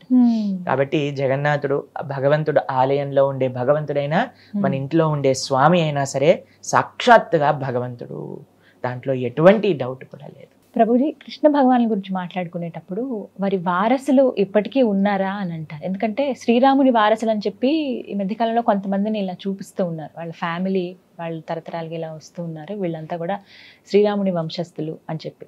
అలా శ్రీకృష్ణుని వంశస్థులు ఉన్నారా ఇప్పటికీ? ఉంటే ఎక్కడున్నారు? ఒకవేళ లేకపోతే ఎందుకు లేరు? మనకి కృష్ణుడి గురించి పరిపూర్ణంగా తెలుసుకోవాలి అని అంటే మనం చదవాల్సిన పుస్తకం శ్రీమద్ భాగవతం. శ్రీమద్ భాగవతంలో భగవంతుడి యొక్క అవతారం నుంచి భగవంతుడి యొక్క అవతార పరిసమాప్తి వరకు అంతా కూడా చక్కగా వివరించి ఉన్నారు శ్రీమద్ భాగవతంలో. ఇటీవలే మేము భాగవతం గురించి ప్రస్తావన చేస్తూ ఉన్నాం అనమాట. అందులో 9వ స్కందంలో చెప్తారు భగవంతుడి యొక్క చంద్రవంశం. రాముడు సూర్యవంశం, కృష్ణుడు చంద్రవంశం. వాళ్ళందరి గురించి చెప్తూ ఉంటారు. కృష్ణుడు, దాని తర్వాత వాళ్ళ యొక్క వంశాన్ని, దాని తర్వాత 12వ స్కందంలో కూడా ప్రస్తావన ఉంది కృష్ణుడు తర్వాత ఎవరెవరు ఉన్నారు అని. కృష్ణుడి యొక్క వంశంలో మనకి చివరిగా కొన్ని వజ్రనాభుడు అనే ఒక మహారాజు గారి గురించి ప్రస్తావన ఉంటుంది. ఆయన సాక్షాత్తుగా కృష్ణుడి లాంటి విగ్రహాలను తయారు చేయించి బృందావనంలో ప్రతిష్టాపన చేస్తారనమాట. ఇప్పుడు మనం బృందావనం వెళ్తే అక్కడ చాలా మటుకు కృష్ణ విగ్రహాలన్నీ కూడా తన వంశంలో వచ్చిన వజ్రనాభుడు అనే మహారాజు గారు చేయించి అక్కడ ప్రతిష్టాపన చేశారు. సుఖదేవ గోస్వామి భాగవతం చెప్తూ ఉన్నారు కదా, కృష్ణుడి యొక్క ఆ పరంపరనంతా కూడా చెప్తూ వజ్రనాభుడు తర్వాత కొన్ని పేర్లు చెప్పి దాంతో పరంపరను ఆపేస్తారనమాట. కొంతమంది ఏం చెప్తారు అని అంటే, ఈ సూర్యవంశ చంద్రవంశానికి సంబంధించిన రాజులు తపస్సు చేస్తూ ఉంటారు ఎక్కడో, మళ్ళీ కృతయుగం వచ్చాక మళ్ళీ ఆ చంద్ర సూర్య వంశాలను ముందుకు తీసుకెళ్తారు అని కూడా చెప్తారు. కానీ భాగవత ప్రస్తావన మాత్రం మనకి ఇప్పుడు మనం ఉన్న సమయం కలియుగంలో 5000 సంవత్సరాల్లో మనం ఉన్నాం అనమాట. ఇక్కడ ఈ సుఖదేవ గోస్వామి ప్రస్తావన చేసిన భాగవతం యొక్క పరంపర మనకంటే ముందు ఒక 2000 సంవత్సరాల ముందే అయిపోయింది. దాని తర్వాత వాళ్ళు ఎక్కడున్నారు ఏంటి అనేది ప్రస్తావన భాగవతంలో లేదు. కాబట్టి కొంతమంది అంటారు వాళ్ళు తపస్సు చేస్తూ ఉన్నారు, మళ్ళీ కృతయుగం తర్వాత మళ్ళీ ఆ 2 పరంపరలు ముందుకు తీసుకెళ్తారు అనే విషయాన్ని కూడా ప్రస్తావన చేస్తూ ఉంటారనమాట. కానీ నిజమైన వారసులు కృష్ణుడికి ఇప్పుడు ఉన్నారా అని అంటే ఉన్నారు. ఎవరో తెలుసా అండి? స్వామిని సేవించే వాళ్ళు, స్వామి భక్తి చేసేవాళ్ళు. గోపికలందరూ కూడా భగవంతుడికి ప్రార్థన చేస్తూ తవ కథామృతం తప్త జీవనం కవిభిరీడితం కల్మషాపహం శ్రవణ మంగళం శ్రీమదాతతం. వాళ్ళంటారు భగవంతుడి యొక్క కథలను, భగవంతుడి యొక్క వైభవాన్ని ఎవరైతే ప్రపంచంలో నలుమూలలా చెప్తూ ఉన్నారో వాళ్ళు కృష్ణుడికి అత్యంత దగ్గరైన వాళ్ళు అని చెప్తారనమాట. కాబట్టి ఎవరైతే ఆ భగవత్ తత్వాన్ని ఇప్పటికీ కూడా అర్థం చేసుకొని మనందరికీ అందిస్తున్నారో వాళ్ళు నిజమైన కృష్ణ వారసులు అనమాట. రక్షతాం సర్వలోకస్య స్వజనస్య పరిరక్షిత అని భగవంతుడి గురించి చెప్తారు. స్వజనస్య అనంటే తనదైన వాళ్ళు. ఎవరు అనంటే తనని ఆశ్రయించే వాళ్ళు, తన భక్తి చేసేవాళ్ళు. కాబట్టి ఇప్పటికీ కూడా కృష్ణుడి గురించి మనం తెలుసుకుంటున్నాం. ఎవరి దగ్గర నుంచి తెలుసుకుంటున్నాం? అటువంటి భక్తులు ఎవరైతే ఉన్నారో వాళ్ళు నిజంగా ఆ కృష్ణుడి యొక్క పరంపరకి చెందిన వాళ్ళే, వారి వారసులుగానే చూడాలంటారు. ప్రభుజీ, ద్వారక గురించి ఎన్నో సందేహాలు ఉన్నాయి. ఇప్పటికీ అసలు ద్వారక నగరం ఉండేదా, ఉంటే ఎలా ఉండేది అని అంటారు. అసలు ద్వారక లేదు, అలాంటి పట్టణాలు ఏవి లేవు, వాటి గురించి ఏదో చెప్తారంతే అనేవాళ్ళు కొంతమంది ఉన్నారు. కానీ సముద్రంలో ద్వారకకి సంబంధించిన ఆనవాళ్ళు ఉన్నాయని కొన్ని పిక్చర్స్ ద్వారా మనం చూస్తూ ఉన్నాం. నిజంగా అసలు ద్వారకా నగరం ఉండేదా? ఉంటే గనక ఎందుకు మునిగిపోయింది? మునిగిపోయేలాగా శ్రీకృష్ణ భగవానుడు ఎందుకు నిర్మించారు? అసలు ఆ ప్రజలంతా ఏమైపోయారు? ఇవి చాలా సందేహాలు. ఏం చెప్తారు? అయితే ద్వారక గురించి మీరు ప్రశ్న అడిగారు. ద్వారక కృష్ణుడు బృందావనంలో ఉండేవారు. కంస సంహారం కోసం మథురా నగరానికి వచ్చారు. మథురలో బ్రహ్మాండంగా వైభవంగా అందరూ కలిసి ఉంటున్నారు. జరాసంధుడు అనే ఒక రాజు చాలా సార్లు మథురా నగరాన్ని ఆక్రమించడానికి ప్రయత్నం చేశారన్నమాట. ఎన్నోసార్లు యుద్ధానికి వచ్చారు. అయితే చాలా మంది ఏమనుకుంటారు అని అంటే జరాసంధుడికి భయపడి కృష్ణుడు ద్వారకకి వెళ్ళారు అని అనుకుంటారు. కానీ నిజం కాదండి. కృష్ణుడు తన యొక్క ద్వారక ఆ మథురా వాసులందరినీ కూడా ఒక ప్రైవేట్ ప్లేస్ కి తీసుకెళ్ళాలి, అక్కడ వాళ్ళందరితో చక్కగా లీలలు చేస్తూ తన ఐశ్వర్యాన్ని ప్రకటింపజేయాలి అని స్వామి నిశ్చయం చేసుకున్నారనమాట. మీకు ఇప్పుడు దుబాయ్ లాంటి దేశాలలో మీరు చూస్తే సగం విల్లా వాటర్ లోపల సగం పైన ఉంటుంది. అలాంటివన్నీ చాలా ఫ్యాసినేటింగ్ గా ఉంటాయి అన్నమాట. అయితే అలా భగవంతుడు కూడా తమ వాళ్ళందరినీ కూడా ఒక మంచి ఫ్యాసినేటింగ్ ఎక్స్పీరియన్స్ ఇవ్వాలి అని అనుకున్నారు. ఒక రాత్రిలో ద్వారకా నగరాన్ని నిర్మించేశారు. తన యొక్క ఐశ్వర్యం అటువంటిది. భగవంతుడు అంటే మామూలు కాదండి. ఒక రాత్రిలో ద్వారకా నగరం మొత్తం కూడా రాత్రిపూట మథురలో పడుకున్న వాళ్ళు ప్రొద్దున పూట ద్వారకలో లేశారు. నగరంలో ఉండే ప్రజలందరినీ కూడా రాత్రికి రాత్రి షిఫ్ట్ చేయించేశారనమాట భగవంతుడు. అయితే చక్కగా ఆ ద్వారకా నగరం గురించి చెప్తారండి భాగవతంలో, మహాభారతంలో. మీరు చూస్తే అసలు 8 నుంచి 9 లక్షల బంగారు భవనాలు ఉండేవట ద్వారకలు. అసలు రాసి పోసిన ఐశ్వర్యం ద్వారక. అంత అందం, అంత వైభవం ఇంకా ప్రపంచంలో ఇంకెక్కడ ఉండేది కాదు. అంత అద్భుతమైన నగరాన్ని నిర్మించారు కృష్ణుడు అన్నమాట. అయితే ఇక్కడ నుంచి జరాసంధుడు అపరెంట్ గా చూస్తే మనం జరాసంధుడు యొక్క ఆ సైన్యాన్ని దాడికి ఈయన అక్కడికి వెళ్ళిపోయినట్టే అనిపిస్తుంది. కానీ అది నిజం కాదు. ఎందుకు అని అంటే జరాసంధుడు చివరిసారికి వచ్చినప్పుడు కృష్ణుడు బలరాములు ఇద్దరూ కూడా పారిపోతారు. చాలా మంది ప్రపంచంలో ఈ విషయాన్ని కూడా కృష్ణుడిని అడుగుతూ ఉంటారనమాట. ఏ కృష్ణ, ఈయన భయపడి పారిపోయారు జరాసంధుడి యొక్క యుద్ధం నుంచి అని. ఇంకో విషయం తెలుసా అండి, కృష్ణుడు ఏం చేసినా తనకి వైభవమే. కృష్ణుడు యుద్ధం నుంచి పారిపోతే ఆయనని రన్ చోడ్ రాయ్ అని పిలుస్తారనమాట. ద్వారకలో డాకోర్ ద్వారక అని ఒక ప్రదేశం ఉంది. అక్కడ ఆయన భగవంతుడి పేరే రన్ చోడ్ రాయ్ అని అంటే యుద్ధాన్ని వదిలేసి పారిపోయిన వాడు. అక్కడ లైన్లు కట్టి భగవంతుడికి దర్శనం చేస్తూ ఉంటారనమాట. కాబట్టి మానవ మాత్రం ఏమైనా చేసామనుకోండి మనకి అది గొప్పతనాన్ని తెచ్చిపెట్టదు. కానీ కృష్ణుడు ఏం చేసినా ఆయన వెన్నదండనం చేశారనుకోండి ఆయన మక్కన్చోర్ అయ్యారు. ఇక్కడ యుద్ధం నుంచి పారిపోయారు అనుకోండి రంచోడ్ రాయ్ అయ్యారు. గోవర్ధనాన్ని ఎత్తారనుకోండి గిరిధరుడు అయ్యాడు. గోవులను పాలించారనుకోండి గోపాలుడు అయ్యాడు. ఆయన ఏది చేసినా లీల.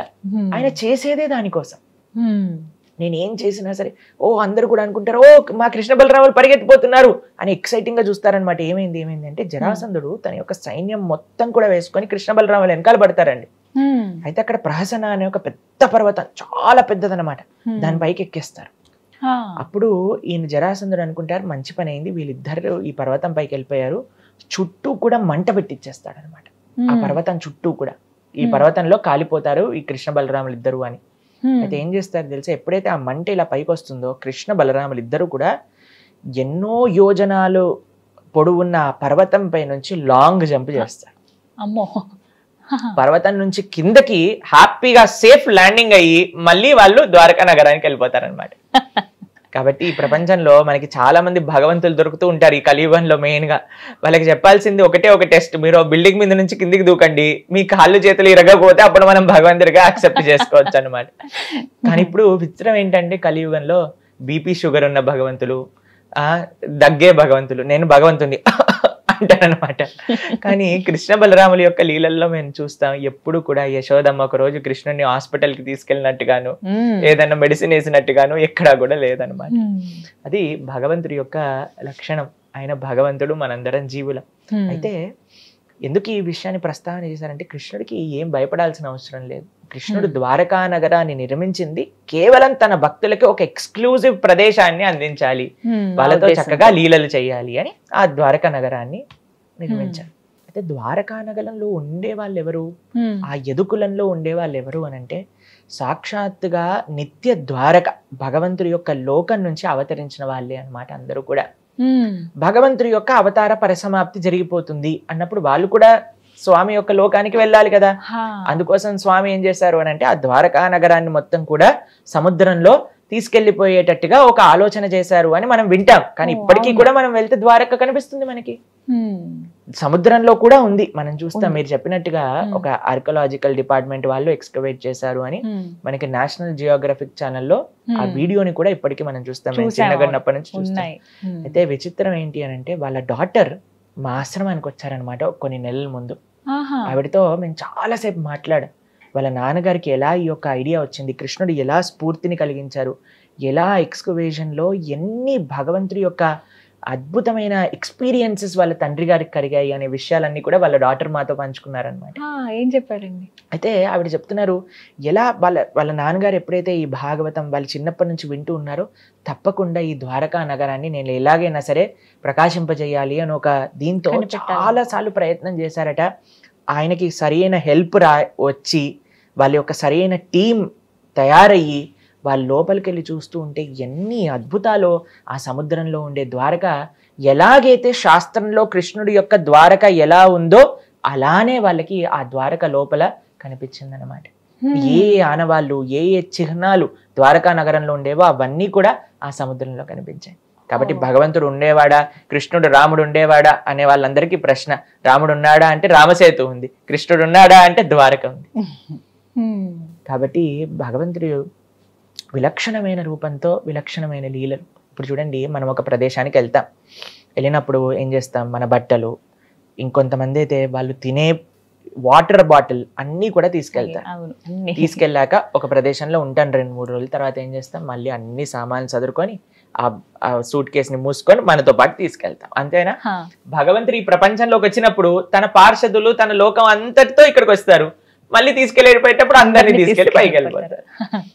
భగవంతుడి యొక్క అవతార పరిసమాప్తి జరిగినప్పుడు ఆ ద్వారకా వాసులందరూ కూడా ఎవరైతే భగవంతుడితో పాటు భగవత్ పార్షదులు వచ్చారో వాళ్ళందరూ కూడా నిత్య ద్వారక నిత్య లీలలోకి ప్రవేశించారు. అయితే ఇప్పుడు మీకు ఒక చిన్న విషయం చెప్తాను, ఇది ధర్మ సూక్ష్మం. భగవంతుడు ఎప్పుడైనా అవతారం స్వీకరించినప్పుడు భగవంతుడి యొక్క లోకం నుంచి వాళ్ళ యొక్క పార్షదులు వస్తారు. అందులోపల స్వర్గలోకం నుంచి దేవతలందరూ కూడా అడవుతారు అనమాట ఒక అంశ రూపంలో. మనం పంచ పాండవులు చూస్తాం కదా, పాండవులు ఒక్కొక్క దేవత యొక్క అంశము అని కూడా మనం వింటూ ఉంటాం. ఇంద్రుడు, తర్వాత యముడు, దాని తర్వాత అర్జునుడి యొక్క అంశం ఇంద్రుడి ద్వారా, యుధిష్ఠుడి యొక్క అంశం ఏమో యమధర్మరాజు ద్వారా, దాని తర్వాత భీముడి యొక్క అంశం ఏమో సాక్షాత్తుగా వాయుదేవుడి ద్వారా అని మనం వింటూ ఉంటాం. చాలా మంది ప్రశ్నిస్తారు, అయ్యా కృష్ణుడి యొక్క భక్తులు పాండవులు వాళ్ళు స్వర్గానికి వెళ్ళిపోయారేంటి అని అంటే, వాళ్ళు స్వర్గానికి వెళ్తూ వాళ్ళ దేవతా పోర్షన్స్ ని డ్రాప్ చేసి వాళ్ళు వైకుంఠానికి వెళ్ళారనమాట. కాబట్టి కృష్ణుడి యొక్క అవతార లీలలలో ఎవరైతే ద్వారకావాసులు వచ్చారో వాళ్ళందరూ కూడా ద్వారకకి వెళ్ళిపోయారు. ఎవరైతే దేవతలు వచ్చారో వాళ్ళందరూ కూడా ప్రభాస క్షేత్రానికి వెళ్ళి అక్కడ ఒక మిస్అండర్స్టాండింగ్ వచ్చినట్టుగా వాళ్ళ పరిసమాప్తి వాళ్ళు చేసుకున్నారనమాట. ఎందుకు అంటే అండి, యదు వంశాన్ని నాశనం చేసే వాళ్ళు ఇంక ఎవ్వరికి సాధ్యం కాదు. వాళ్ళు కానీ స్వర్గలోకానికి వెళ్ళాలంటే వాళ్ళ లోపల వాళ్ళే కొట్లాట పెట్టుకోవాలి. అందుకు ఆ విధంగా ఆయన ఒక చిన్న లీల తయారు చేసి వాళ్ళందరూ కూడా వెళ్ళిపోతారు. కృష్ణుడు కూడా అవతార పరమసమాప్తి చేస్తారనమాట. కృష్ణుడు మరణించడు, మనం పుడతాం, మనం మరణిస్తాం. కృష్ణుడు అవతరిస్తారు, కృష్ణుడు అవతార పరిసమాప్తి చేస్తారు. ఇప్పుడు ప్రతిరోజు కూడా సూర్యుడు ఉదయిస్తున్నప్పుడు ఓ ఈరోజు సూర్యుడు పుట్టాడు, సాయంత్రం పూట సూర్యుడు వెళ్ళిపోయినప్పుడు సూర్యుడు చనిపోయాడు అంటావా? అలానే భగవంతుడు ఈ లోకంలో ఉదయిస్తాడు, అస్తమిస్తాడు. ఎప్పుడైతే స్వామి అస్తమిస్తాడో తన పార్షదులందరూ కూడా వాళ్ళ లోకాలకి వెళ్ళిపోతారు, మిగతా వాళ్ళందరూ కూడా నిత్య లీలలోకి ప్రవేశిస్తారు. ప్రభుజీ, శ్రీకృష్ణ భగవానుడి లీలలు అనంతమైనవి. అవి చిన్నప్పటి నుంచి ఆయన ఎదుగుతున్న క్రమంలో వారు పెద్ద అయిన తర్వాత కురుక్షేత్రం వరకు కూడా, అప్పుడు గీతను బోధించినప్పటి వరకు ప్రతిదీ చాలా మనకి వింతగా ఉంటాయి. అనుభవపూర్వకంగా మనం చాలా విషయాలు కూడా తెలుసుకుంటాం వాటి గురించి. ఇవన్నీ బాగానే ఉంటాయి. ప్రత్యేకంగా కృష్ణుడి గురించి మాట్లాడేటప్పుడు శ్రీకృష్ణ భగవానుడికి ఇంతమంది భార్యలా అని అంటూ ఉంటారు. ఆ మాటకి మీరు ఇచ్చే సమాధానం ఏంటి? నిజంగా అంతమంది భార్యలు ఉన్నారా? కృష్ణుడికి ఎంతమంది భార్యలు అనే ప్రశ్నకి సమాధానం, కృష్ణుడికి 16,108 మంది భార్యలు ఉన్నారు. అమ్మో. భగవంతుడికి ఇన్ని వివాహాలు ఎలా జరిగాయి అనే విషయాన్ని వెనకాల ఒక చిన్న కథ ఉంది, ప్రస్తావన చేస్తాం. నరకాసురుడు గురించి మనం వింటాం కదండి. అయితే నరక చతుర్థి అని దీపావళి ముందు రోజు మనం చేసుకుంటూ ఉంటాం. ఈ నరకాసురుడు ఏం చేశారు అంటే 16,100 మంది రాకుమార్తెలను తన యొక్క చెరసాలలో బంధించి పెడతాడనమాట. అయితే భగవంతుడి యొక్క అవతారం యొక్క ప్రయోజనం ఏంటి? ఎక్కడైతే అధర్మం జరుగుతుందో అక్కడ ఆయన ధర్మాన్ని స్థాపన చేస్తారు, ఆ ధర్మాన్ని తొలగించేసి. అయితే కృష్ణుడికి ఎప్పుడైతే ఇలా ఒక భగవంతుడండి ఎక్కడైనా సరే తను ఎలా రక్షిస్తాడు భక్తులని అనేది ఈ లీలలో కనిపిస్తుంది. తన భక్తులు ఒక స్త్రీ అవమానాన్ని భగవంతుడు ఎప్పుడు కూడా తట్టుకోడండి. ఎప్పుడైతే ఆ హస్తినాపురంలో ద్రౌపదీదేవి యొక్క అవమానం జరుగుతుందో భగవంతుడు అన్లిమిటెడ్ సారీ అందించారనమాట. చీరను అందించేసి ద్రౌపదీదేవిని కాపాడారు. అలా ఇక్కడ వీళ్ళందరినీ కూడా నరకాసురుడు బాధ పెడుతున్నారు అని తెలుసుకొని గరుడ్మంతుడి పైన సత్యభామాదేవిని వేసుకొని అక్కడికి వస్తారనమాట. నరకాసుడిని సంహరించేస్తారు భగవంతుడు. ఎప్పుడైతే తన యొక్క భగవంతుడి లోపల ఇంకొక విశిష్టత తెలుసా అండి? ఎవరినైనా సంహరించారనుకోండి ఒక దుష్టుడితో, ఆయన రాజ్యాన్ని ఆయన తీసుకోరండి, ఆయన ఐశ్వర్యాన్ని ఆయన ముట్టుకోరు. నరకాసుడి యొక్క కుమారుణ్ణి ఆ రాజ్యానికి రాజు చేసేస్తారనమాట. అప్పచెప్పి ఈ యొక్క రాజ్యంలో వెళ్తూ ఉండగా ఈ 16,100 మంది రాకుమార్తెలను చూస్తారనమాట. అయితే అప్పుడు వాళ్ళందరూ ఒకటే ఒక స్వరంతో కృష్ణుడికి ప్రార్థన చేస్తారు. కృష్ణుడిని చూశాక, అయ్యా మేమందరం నిన్ను పెళ్లి చేసుకోవాలనుకుంటున్నాం, మీరు మాకు భర్తగా కావాలి అని ప్రతి ఒక్కరు అనుకున్నారు. దాని తర్వాత వాళ్ళు అన్నారు, అయ్యా ఈ సమాజం మేము బయటికి వెళ్ళిపోయి ఇన్ని రోజులు ఈ నరకాసుడి యొక్క చెరలో ఉన్నాక మమ్మల్ని ఎవరు స్వీకరిస్తారు? ఎవరినైనా భగవంతుడు యాక్సెప్ట్ చేస్తాడండి, ఆయన వదిలిపెట్టరు. ఎవరైనా సరే నేను కృష్ణ నువ్వు నాకు కావాలి అనుకున్న వాళ్ళందరికీ కూడా కృష్ణుడు లభిస్తాడు. ఇది స్వామి ఈ లీల ద్వారా చూపిస్తున్నారు. 16,100 మంది అనుకున్నారు మనసులో, కృష్ణ నువ్వు నాకు భర్తగా కావాలి అని అనుకుంటే స్వామి 16,100 మందితో వివాహం చేసుకున్నారు. కేవలం వివాహం చేసుకోలేదండి, 16,100 మంది భార్యలకి ఒక్కొక్కళ్ళకి బంగారు భవనాలు, కోటలు స్వామి ఒక్కొక్క భార్యకి ఇచ్చారు. దాంతో పాటు స్వామి చేసింది ఏంటో తెలుసా? 16,108 స్వరూపాలతో ఒకటేసారి అందరి భవనాలలో కూడా స్వామి ఉంటూ ఉండేవారు. అంతేకాని ఒకరోజు రుక్మిణితో, ఒకరోజు సత్యభామతో, ఒకరోజు నగ్నజిత్తితో, ఒకరోజు మిత్రవిందతో కాదు, అందరి రాణులతో ఒకటేసారి ఉండాలి. ఇది భగవంతుడు అంటే. నేను ఇప్పుడు ఈ స్టూడియోలో షూటింగ్ చేస్తూ, పైన ఇంకో స్టూడియోలో షూటింగ్ చేస్తూ, పక్కనున్న స్టూడియోలో షూటింగ్ చేస్తూ అలా చేయగలుగుతామా అండి? అలా చేస్తే ఇంకా బ్రహ్మాండం కదండి. నాకు గంట లోపల అన్ని అయిపోతాయి. మీరు అడగాల్సిన ప్రశ్నలన్నీ మీరు 3 స్టూడియోలలో, కెమెరామ్యాన్స్ అందరూ కూడా అన్ని స్టూడియోలలో ఉండొచ్చు. అది భగవంతుడికి మనకి ఉన్న తేడా అదే. కాబట్టి భగవంతుడి యొక్క తత్వం, భగవంతుడి యొక్క శక్తి, భగవంతుడి యొక్క లీల అటువంటిది. ఒకసారి నారదుడు ద్వారకలో కృష్ణుడు ఏం చేస్తున్నాడు చూడడానికి వచ్చాడనమాట. రుక్మిణీ భవనంలోకి ప్రవేశిస్తారు. ప్రవేశించేసరికి మొత్తం వజ్రాలు, మాణిక్యాలు, వైడూర్యములు, బంగారంతో పరిగిన భవనం రుక్మిణీదేవిది. అందులోపలికి వెళ్ళేసరికి కృష్ణుడు, రుక్మిణీదేవి మాట్లాడుకుంటూ ఉన్నారనమాట. అక్కడి నుంచి సత్యభామ యొక్క భవనానికి ప్రవేశిస్తారు. వాళ్ళిద్దరూ కూడా చక్కగా చెస్ ఆడుకుంటూ ఉన్నారనమాట, కృష్ణుడు ఇంకా సత్యభామ. దాని తర్వాత ఇంకో భవనంలోకి ప్రవేశిస్తారు. కృష్ణుడు అక్కడ సంధ్యావందనం చేస్తున్నారు. ఇంకో భవనంలోకి ప్రవేశిస్తారు, అక్కడ దానం ఇస్తూ ఉన్నారు. ఇంకో భవనంలోకి ప్రవేశిస్తారు, అక్కడ ఉద్ధవుడితో మాట్లాడుతున్నారు. ఇంకో భవనంలోకి ప్రవేశిస్తారు, అక్కడ మినిస్టర్స్ తో మీటింగ్ చేస్తున్నారు. ఇంకో భవనంలోకి ప్రవేశిస్తారు, అక్కడ పిల్లలతో ఆడుకుంటున్నారు. కాబట్టి కృష్ణుడు ఎందుకు 16,108 వివాహాలు చేసుకున్నారు అని అంటే ఆయనకు అంత శక్తి ఉంది. అన్ని స్వరూపాలలో ఆయన మల్టిప్లై అయ్యి అందరినీ ఒకే విధంగా కటాక్షింపజేశారనమాట. అయితే ప్రతిరోజు ప్రొద్దున ఆయన యొక్క భగవంతుడు కేవలం వివాహాలు చేసుకోలేదండి, అందరితో ఒక ఆదర్శమైన గృహస్థ జీవితాన్ని ఆయన గడిపారు. ఆయన సాధన, ఆరాధన, ధర్మము, దానము అన్నిటిని కూడా ఆయన చేస్తూ సక్రమమైన వైదిక గృహస్థ ఆశ్రమాన్ని ఆయన గడిపారనమాట. అయితే ప్రొద్దున్నే వాళ్ళ ఇంట్లో ఉండేవన్నీ అయిపోయాక 16,108 కృష్ణుడు 16,108 భవనాల్లో నుంచి బయటకు వచ్చి ఒక్క కృష్ణుడిగా మారిపోయి రథం పైన కూర్చొని తన యొక్క రాజ్య వ్యవహారాలకు వెళ్తూ ఉండేవారు అనమాట.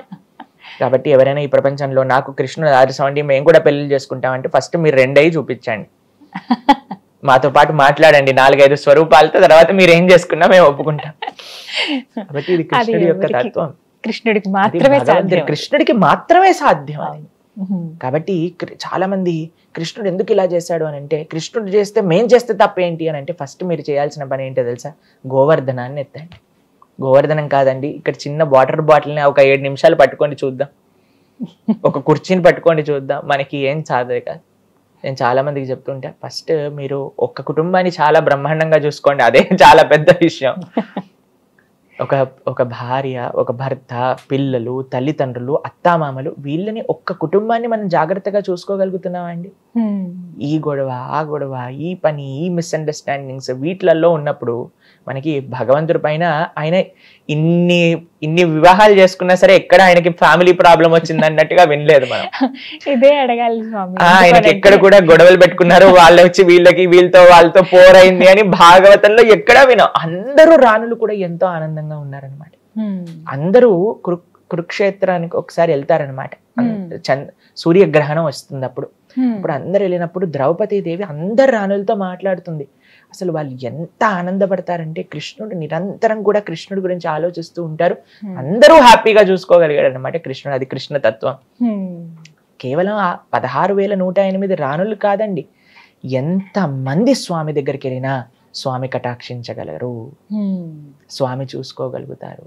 ఎంతమంది భక్తులు, మిథిలా దేశంలో భగవంతుడికి 2 భక్తులు ఉండేవాళ్ళు అనమాట. బహుళాశ్వ, శృతదేవ. ఒకళ్ళు రాజు, ఒకళ్ళు చాలా చాలా పేద బ్రాహ్మణుడు అనమాట. అయితే కృష్ణుడు ఆ మిథిలా దేశానికి వెళ్ళినప్పుడు వెళ్తూనే 2 స్వరూపాలతో మారిపోతారు. ఒక స్వరూపంతో బహుళాశ్వ దగ్గరికి వెళ్తారు, ఇంకో స్వరూపంతో శృతదేవుడి దగ్గరికి వెళ్తారు. ఇద్దరింట్లో ఆతిథ్యం స్వీకరించి మళ్ళీ కలిసిపోతారు అనమాట. కాబట్టి ఇలా చేసే శక్తి ఎవరి దగ్గర ఉంది? ఆ స్వామి దగ్గరే, ఆ స్వామికే సాధ్యం. ఆ స్వామి యొక్క ఐశ్వర్యం అటువంటిది, స్వామి యొక్క గొప్పతనం అటువంటిది. మనందరం ఇంతమంది వెంకటేశ్వర స్వామి దర్శనానికి వెళ్తూ ఉంటాం, స్వామి ఎప్పుడైనా అలసిపోయినట్టు ఇలా ఉండటం కానీ, నాకు కొద్దిగా చాలా అయిపోయిందండి వీళ్ళందరితో మాట్లాడి మాకు దర్శనం మూసేయండి ఇలా అంటారండి. స్వామి అదే నవ్వుతో, అదే అభయహస్తంతో అందరినీ కటాక్షిస్తూ ఉంటారన్నమాట. అది కేవలం కృష్ణుడికే సాధ్యం. మరి కృష్ణుడిని అనుసరించచ్చా అని అంటే, నిజంగా మీరు కృష్ణుడిని అనుసరించాలి అని అంటే, కృష్ణుడు చెప్పిన మాటలు ఏవైతే భగవద్గీత ఉందో దాన్ని అనుసరించాలి. భగవంతుడి యొక్క తత్వాన్ని తెలుసుకోవాలి, భగవంతుడి యొక్క ఐశ్వర్యాన్ని తెలుసుకోవాలి అని అంటే భగవంతుడు చెప్పింది భగవద్గీత, దాన్ని మనం ఆచరించాలి. లేదండి నేను భగవంతుడిని ఆచరించాలనుకుంటున్నా, మీకు ఒక రైట్ ఎగ్జాంపుల్ ఉన్నాడు, మా రామచంద్రుడు. మనందరి రాముణ్ణి మనం ఆశ్రయించాలన్నమాట. కాబట్టి ఎవరినైనా ఐడియల్ ఎగ్జాంపుల్ మనకు కావాలి అని అంటే అది రామచంద్రుడి రూపంలో. అలానే ఎవరైనా చెప్పింది మనకు కావాలి అంటే అది కృష్ణుడు చెప్పిన భగవద్గీత.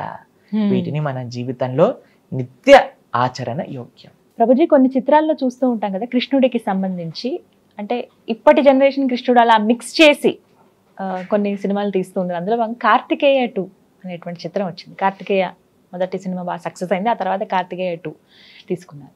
ఫస్ట్ స్టోరీలో ఎక్కువగా కుమారస్వామి గురించి ఉంటుంది కార్తికేయుడు. ఆ తర్వాత కార్తికేయ 2లో కృష్ణ భగవానుల గురించి ప్రత్యేకంగా ఒక కడియం గురించి ఉంటుంది ఆ స్టోరీ. కడియంని ఉద్ధవుడికి ఆయన బహుకరించారని చెప్పి, నిజంగానే కడియం ఉద్ధవుడికి ఇచ్చారా శ్రీకృష్ణ భగవానుల వారు? అసలు ఆ కడియంలో ఏముంది? ఇది తెలుసుకోవాలనుకుంటున్నాం. మీకు నిజంగా చెప్పాలి అని అంటే, మేము సినిమా చూసి ఒక 15 సంవత్సరాలు పైగా అయిపోయింది. కాబట్టి మీరు ఏం మాట్లాడుతున్నారో అనే విషయాన్ని మీ దగ్గర నుంచి విని నేను అర్థం చేసుకుంటున్నా.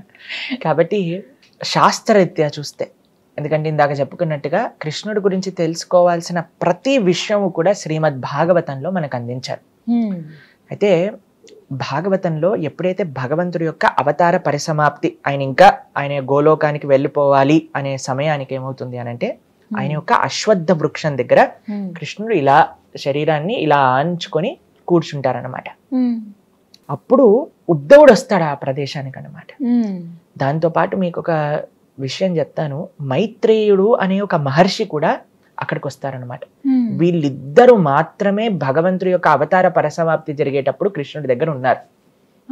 ఇంకా ఎవ్వరూ తెలియదు అసలు కృష్ణుడు ఎలా అవతారాన్ని చాలించారు అనే విషయాన్ని.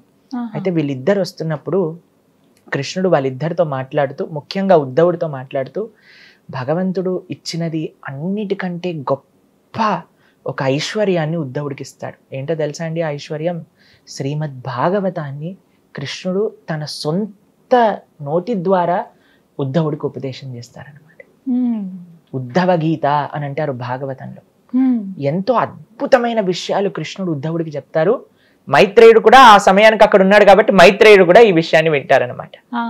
అయితే ఆ యొక్క కృష్ణుడి గురించి చెప్తూ భాగవతంలో చెప్తారండి, కృష్ణో స్వదాగోపకతే ధర్మ జ్ఞానాభి సహ కలో ద్రష్ట దృశామేతాం పునానార్కో ఉదోదిత. కృష్ణుడు ధర్మాన్ని జ్ఞానాన్ని తీసుకొని ఆ యొక్క నిత్య లీలలోకి ఎప్పుడైతే ప్రవేశింపజేయాలి అని అనుకుంటున్నారో, ఇప్పుడు ధర్మం లేదు, జ్ఞానం లేదు, మరి కలియుగంలో ఏంటండి మనం తరింపడానికి ఒక అవకాశం ఉందా అని అంటే, భగవంతుడు అవతార పరిసమాప్తి చేసుకుంటూ ఆ ధర్మ జ్ఞానాన్ని అలానే కృష్ణుడి యొక్క స్వశక్తిని ఒక అవతారంలో ఈ కలియుగానికి ఇచ్చేసి వెళ్ళిపోయారనమాట. ఏంటో తెలుసా అండి అది? భాగవతం. భాగవతం సాక్షాత్తుగా కృష్ణుడు. భాగవతం మొదటి 2 స్కందములు భగవంతుడి యొక్క 2 శ్రీచరణాలు. అలా భాగవతంలో ఉండే 12 స్కందములు భగవంతుడి యొక్క ఒక్కొక్క అంగంలో ఒక్కొక్క పార్ట్గా చెప్తారనమాట. పురాణార్కో ఉదోదిత అంటే భగవంతుడు సమాప్తి అయిపోయింది, అవతారం భాగవతం అవతరించింది. ఎవరి దగ్గర నుంచి? సాక్షాత్తుగా కృష్ణుడు ఉపదేశం చేశాడనమాట ఉద్ధవుడికి. కాబట్టి ఆ భాగవతంలో నిజమైన ఐశ్వర్యం ఏంటి అని అంటే ఆ భాగవతాన్ని అధ్యయనం చేయటం. కృష్ణుడి గురించి తెలుసుకోవాలి పరిపూర్ణంగా అని అంటే ఆ భాగవతాన్ని మనం వినాలి. అందుకే మనం కూడా భాగవతాన్ని చెప్తూ వస్తున్నాం. ఇప్పుడు ఈ రోజు నుంచి 11వ స్కందం మనం ప్రారంభం చేయబోతున్నాం అన్నమాట. కాబట్టి ఈ భాగవతంలో ఎన్నో విలక్షణమైన విషయాలన్నీ కూడా భగవంతుని తత్వతంగా తెలుసుకోవాలి అని అంటే భాగవతాన్ని మనం ఆశ్రయించాలి. అయితే ఈ భాగవతాన్ని మొత్తం కూడా ఉద్ధవుడికి చెప్తాడు. మైత్రేయుడు కూడా ఈ విషయాన్ని వింటారు. విన్నాక కృష్ణుడు చెప్తారు, అయ్యా నేను నా అవతారాన్ని పూర్తి చేస్తున్నాను, నువ్వు బద్రికాశ్రమంలో నా కోసం తపస్సు చేస్తున్న భక్తుల్ని వెళ్ళి నువ్వు కలువు అని చెప్తారనమాట. మనకండి జీవితంలో చాలా మంది అడుగుతారు, అయ్యా స్వామి భగవంతుడు అంటే మన పైన కృప చూపిస్తున్నారని మనకి ఎలా తెలుస్తుంది? ఏంటో తెలుసా అండి దానికి ఒక సిమ్టమ్? మన జీవితంలో భగవంతుడి యొక్క భక్తులు వస్తారనమాట మన దగ్గరికి. కృష్ణుడు స్వయంగా వెళ్ళలేదు బద్రికాశ్రమానికి, తన భక్తుడైన ఉద్ధవుని పంపించాడు అనమాట. భగవంతుడు మనందరి దగ్గరికి కూడా ఆయన యొక్క కృప ఏ విధంగా పంపిస్తారు అని అంటే తన యొక్క భక్తుల మాధ్యమంగా పంపిస్తారు. ఆ భక్తుడు వచ్చి ఏం చెప్తారు? మనకి భాగవతాన్ని ఉపదేశం చేస్తారు. కృష్ణ తత్వాన్ని మొత్తం కూడా భాగవతం ద్వారా మనం నేర్చుకొని ఆ కృష్ణుడికి దగ్గరై మన జీవితాన్ని తరింపజేసుకోవాలి. ఇది కృష్ణుడు ఉద్ధవుడికి ఇచ్చిన నిజమైన ఐశ్వర్యం ఆ యొక్క శ్రీమద్ భాగవతం. అటువంటి గొప్ప నిగమ కల్ప తరోల్ గలితం ఫలం సుఖముఖాద్ అమృత ద్రవ సంయుతం పిబత భాగవతం రసమాలయం ముహురహో రసిక భువి భావుకా అంటారనమాట. మన శాస్త్రాలన్నిటికీ కూడా ఒక చెట్టుగా పోలిస్తే దానికి ఒక అద్భుతమైన తీయటి పండు కాసిందట. అదే శ్రీమద్ భాగవతం. ఇప్పుడు చూడండి, చెట్టు యొక్క సారం మొత్తం కూడా పండులో ఉంటుంది. అందరికి మామిడి పండు అంటే ఇష్టమే కదా. అటువంటి స్వీట్ మామిడి పండు, చిలక కొరికిన మామిడి పండు గురించి విన్నారా? చిలక ఏదైతే పండుని కొరుకుతుందో అది స్వీటెస్ట్ అన్నమాట. చిలక మామూలు పండ్లను కొరకదు, ఏదైతే అన్నిటికంటే తీపిగా ఉంటుందో దాన్ని కొరుకుతుంది అనమాట. అలా శుక మహర్షి చేత చెప్పబడింది. శుక మహర్షి అంటే శుక అంటే ప్యారెట్. అయితే ఆ శుక మహర్షి యొక్క అమృతం కూడా ఈ యొక్క భాగవతాన్ని స్పృశించి అలా పరీక్షిత మహారాజు ద్వారా లోకానికి అందించారన్నమాట. కాబట్టి సకల శాస్త్ర సారాంశం ఏంటి అని అంటే అది శ్రీమద్ భాగవతం. అటువంటి భాగవతాన్ని సాక్షాత్తుగా కృష్ణుడు ఉద్ధవుడికి ఉద్ధవ గీత ద్వారా అందించారు. అది కూడా మనకి శ్రీమద్ భాగవతంలో మనకి చక్కగా ఉపదేశం. చాలా చక్కగా వివరించారు గురుగారు. నమస్తే అండి. హరే కృష్ణ.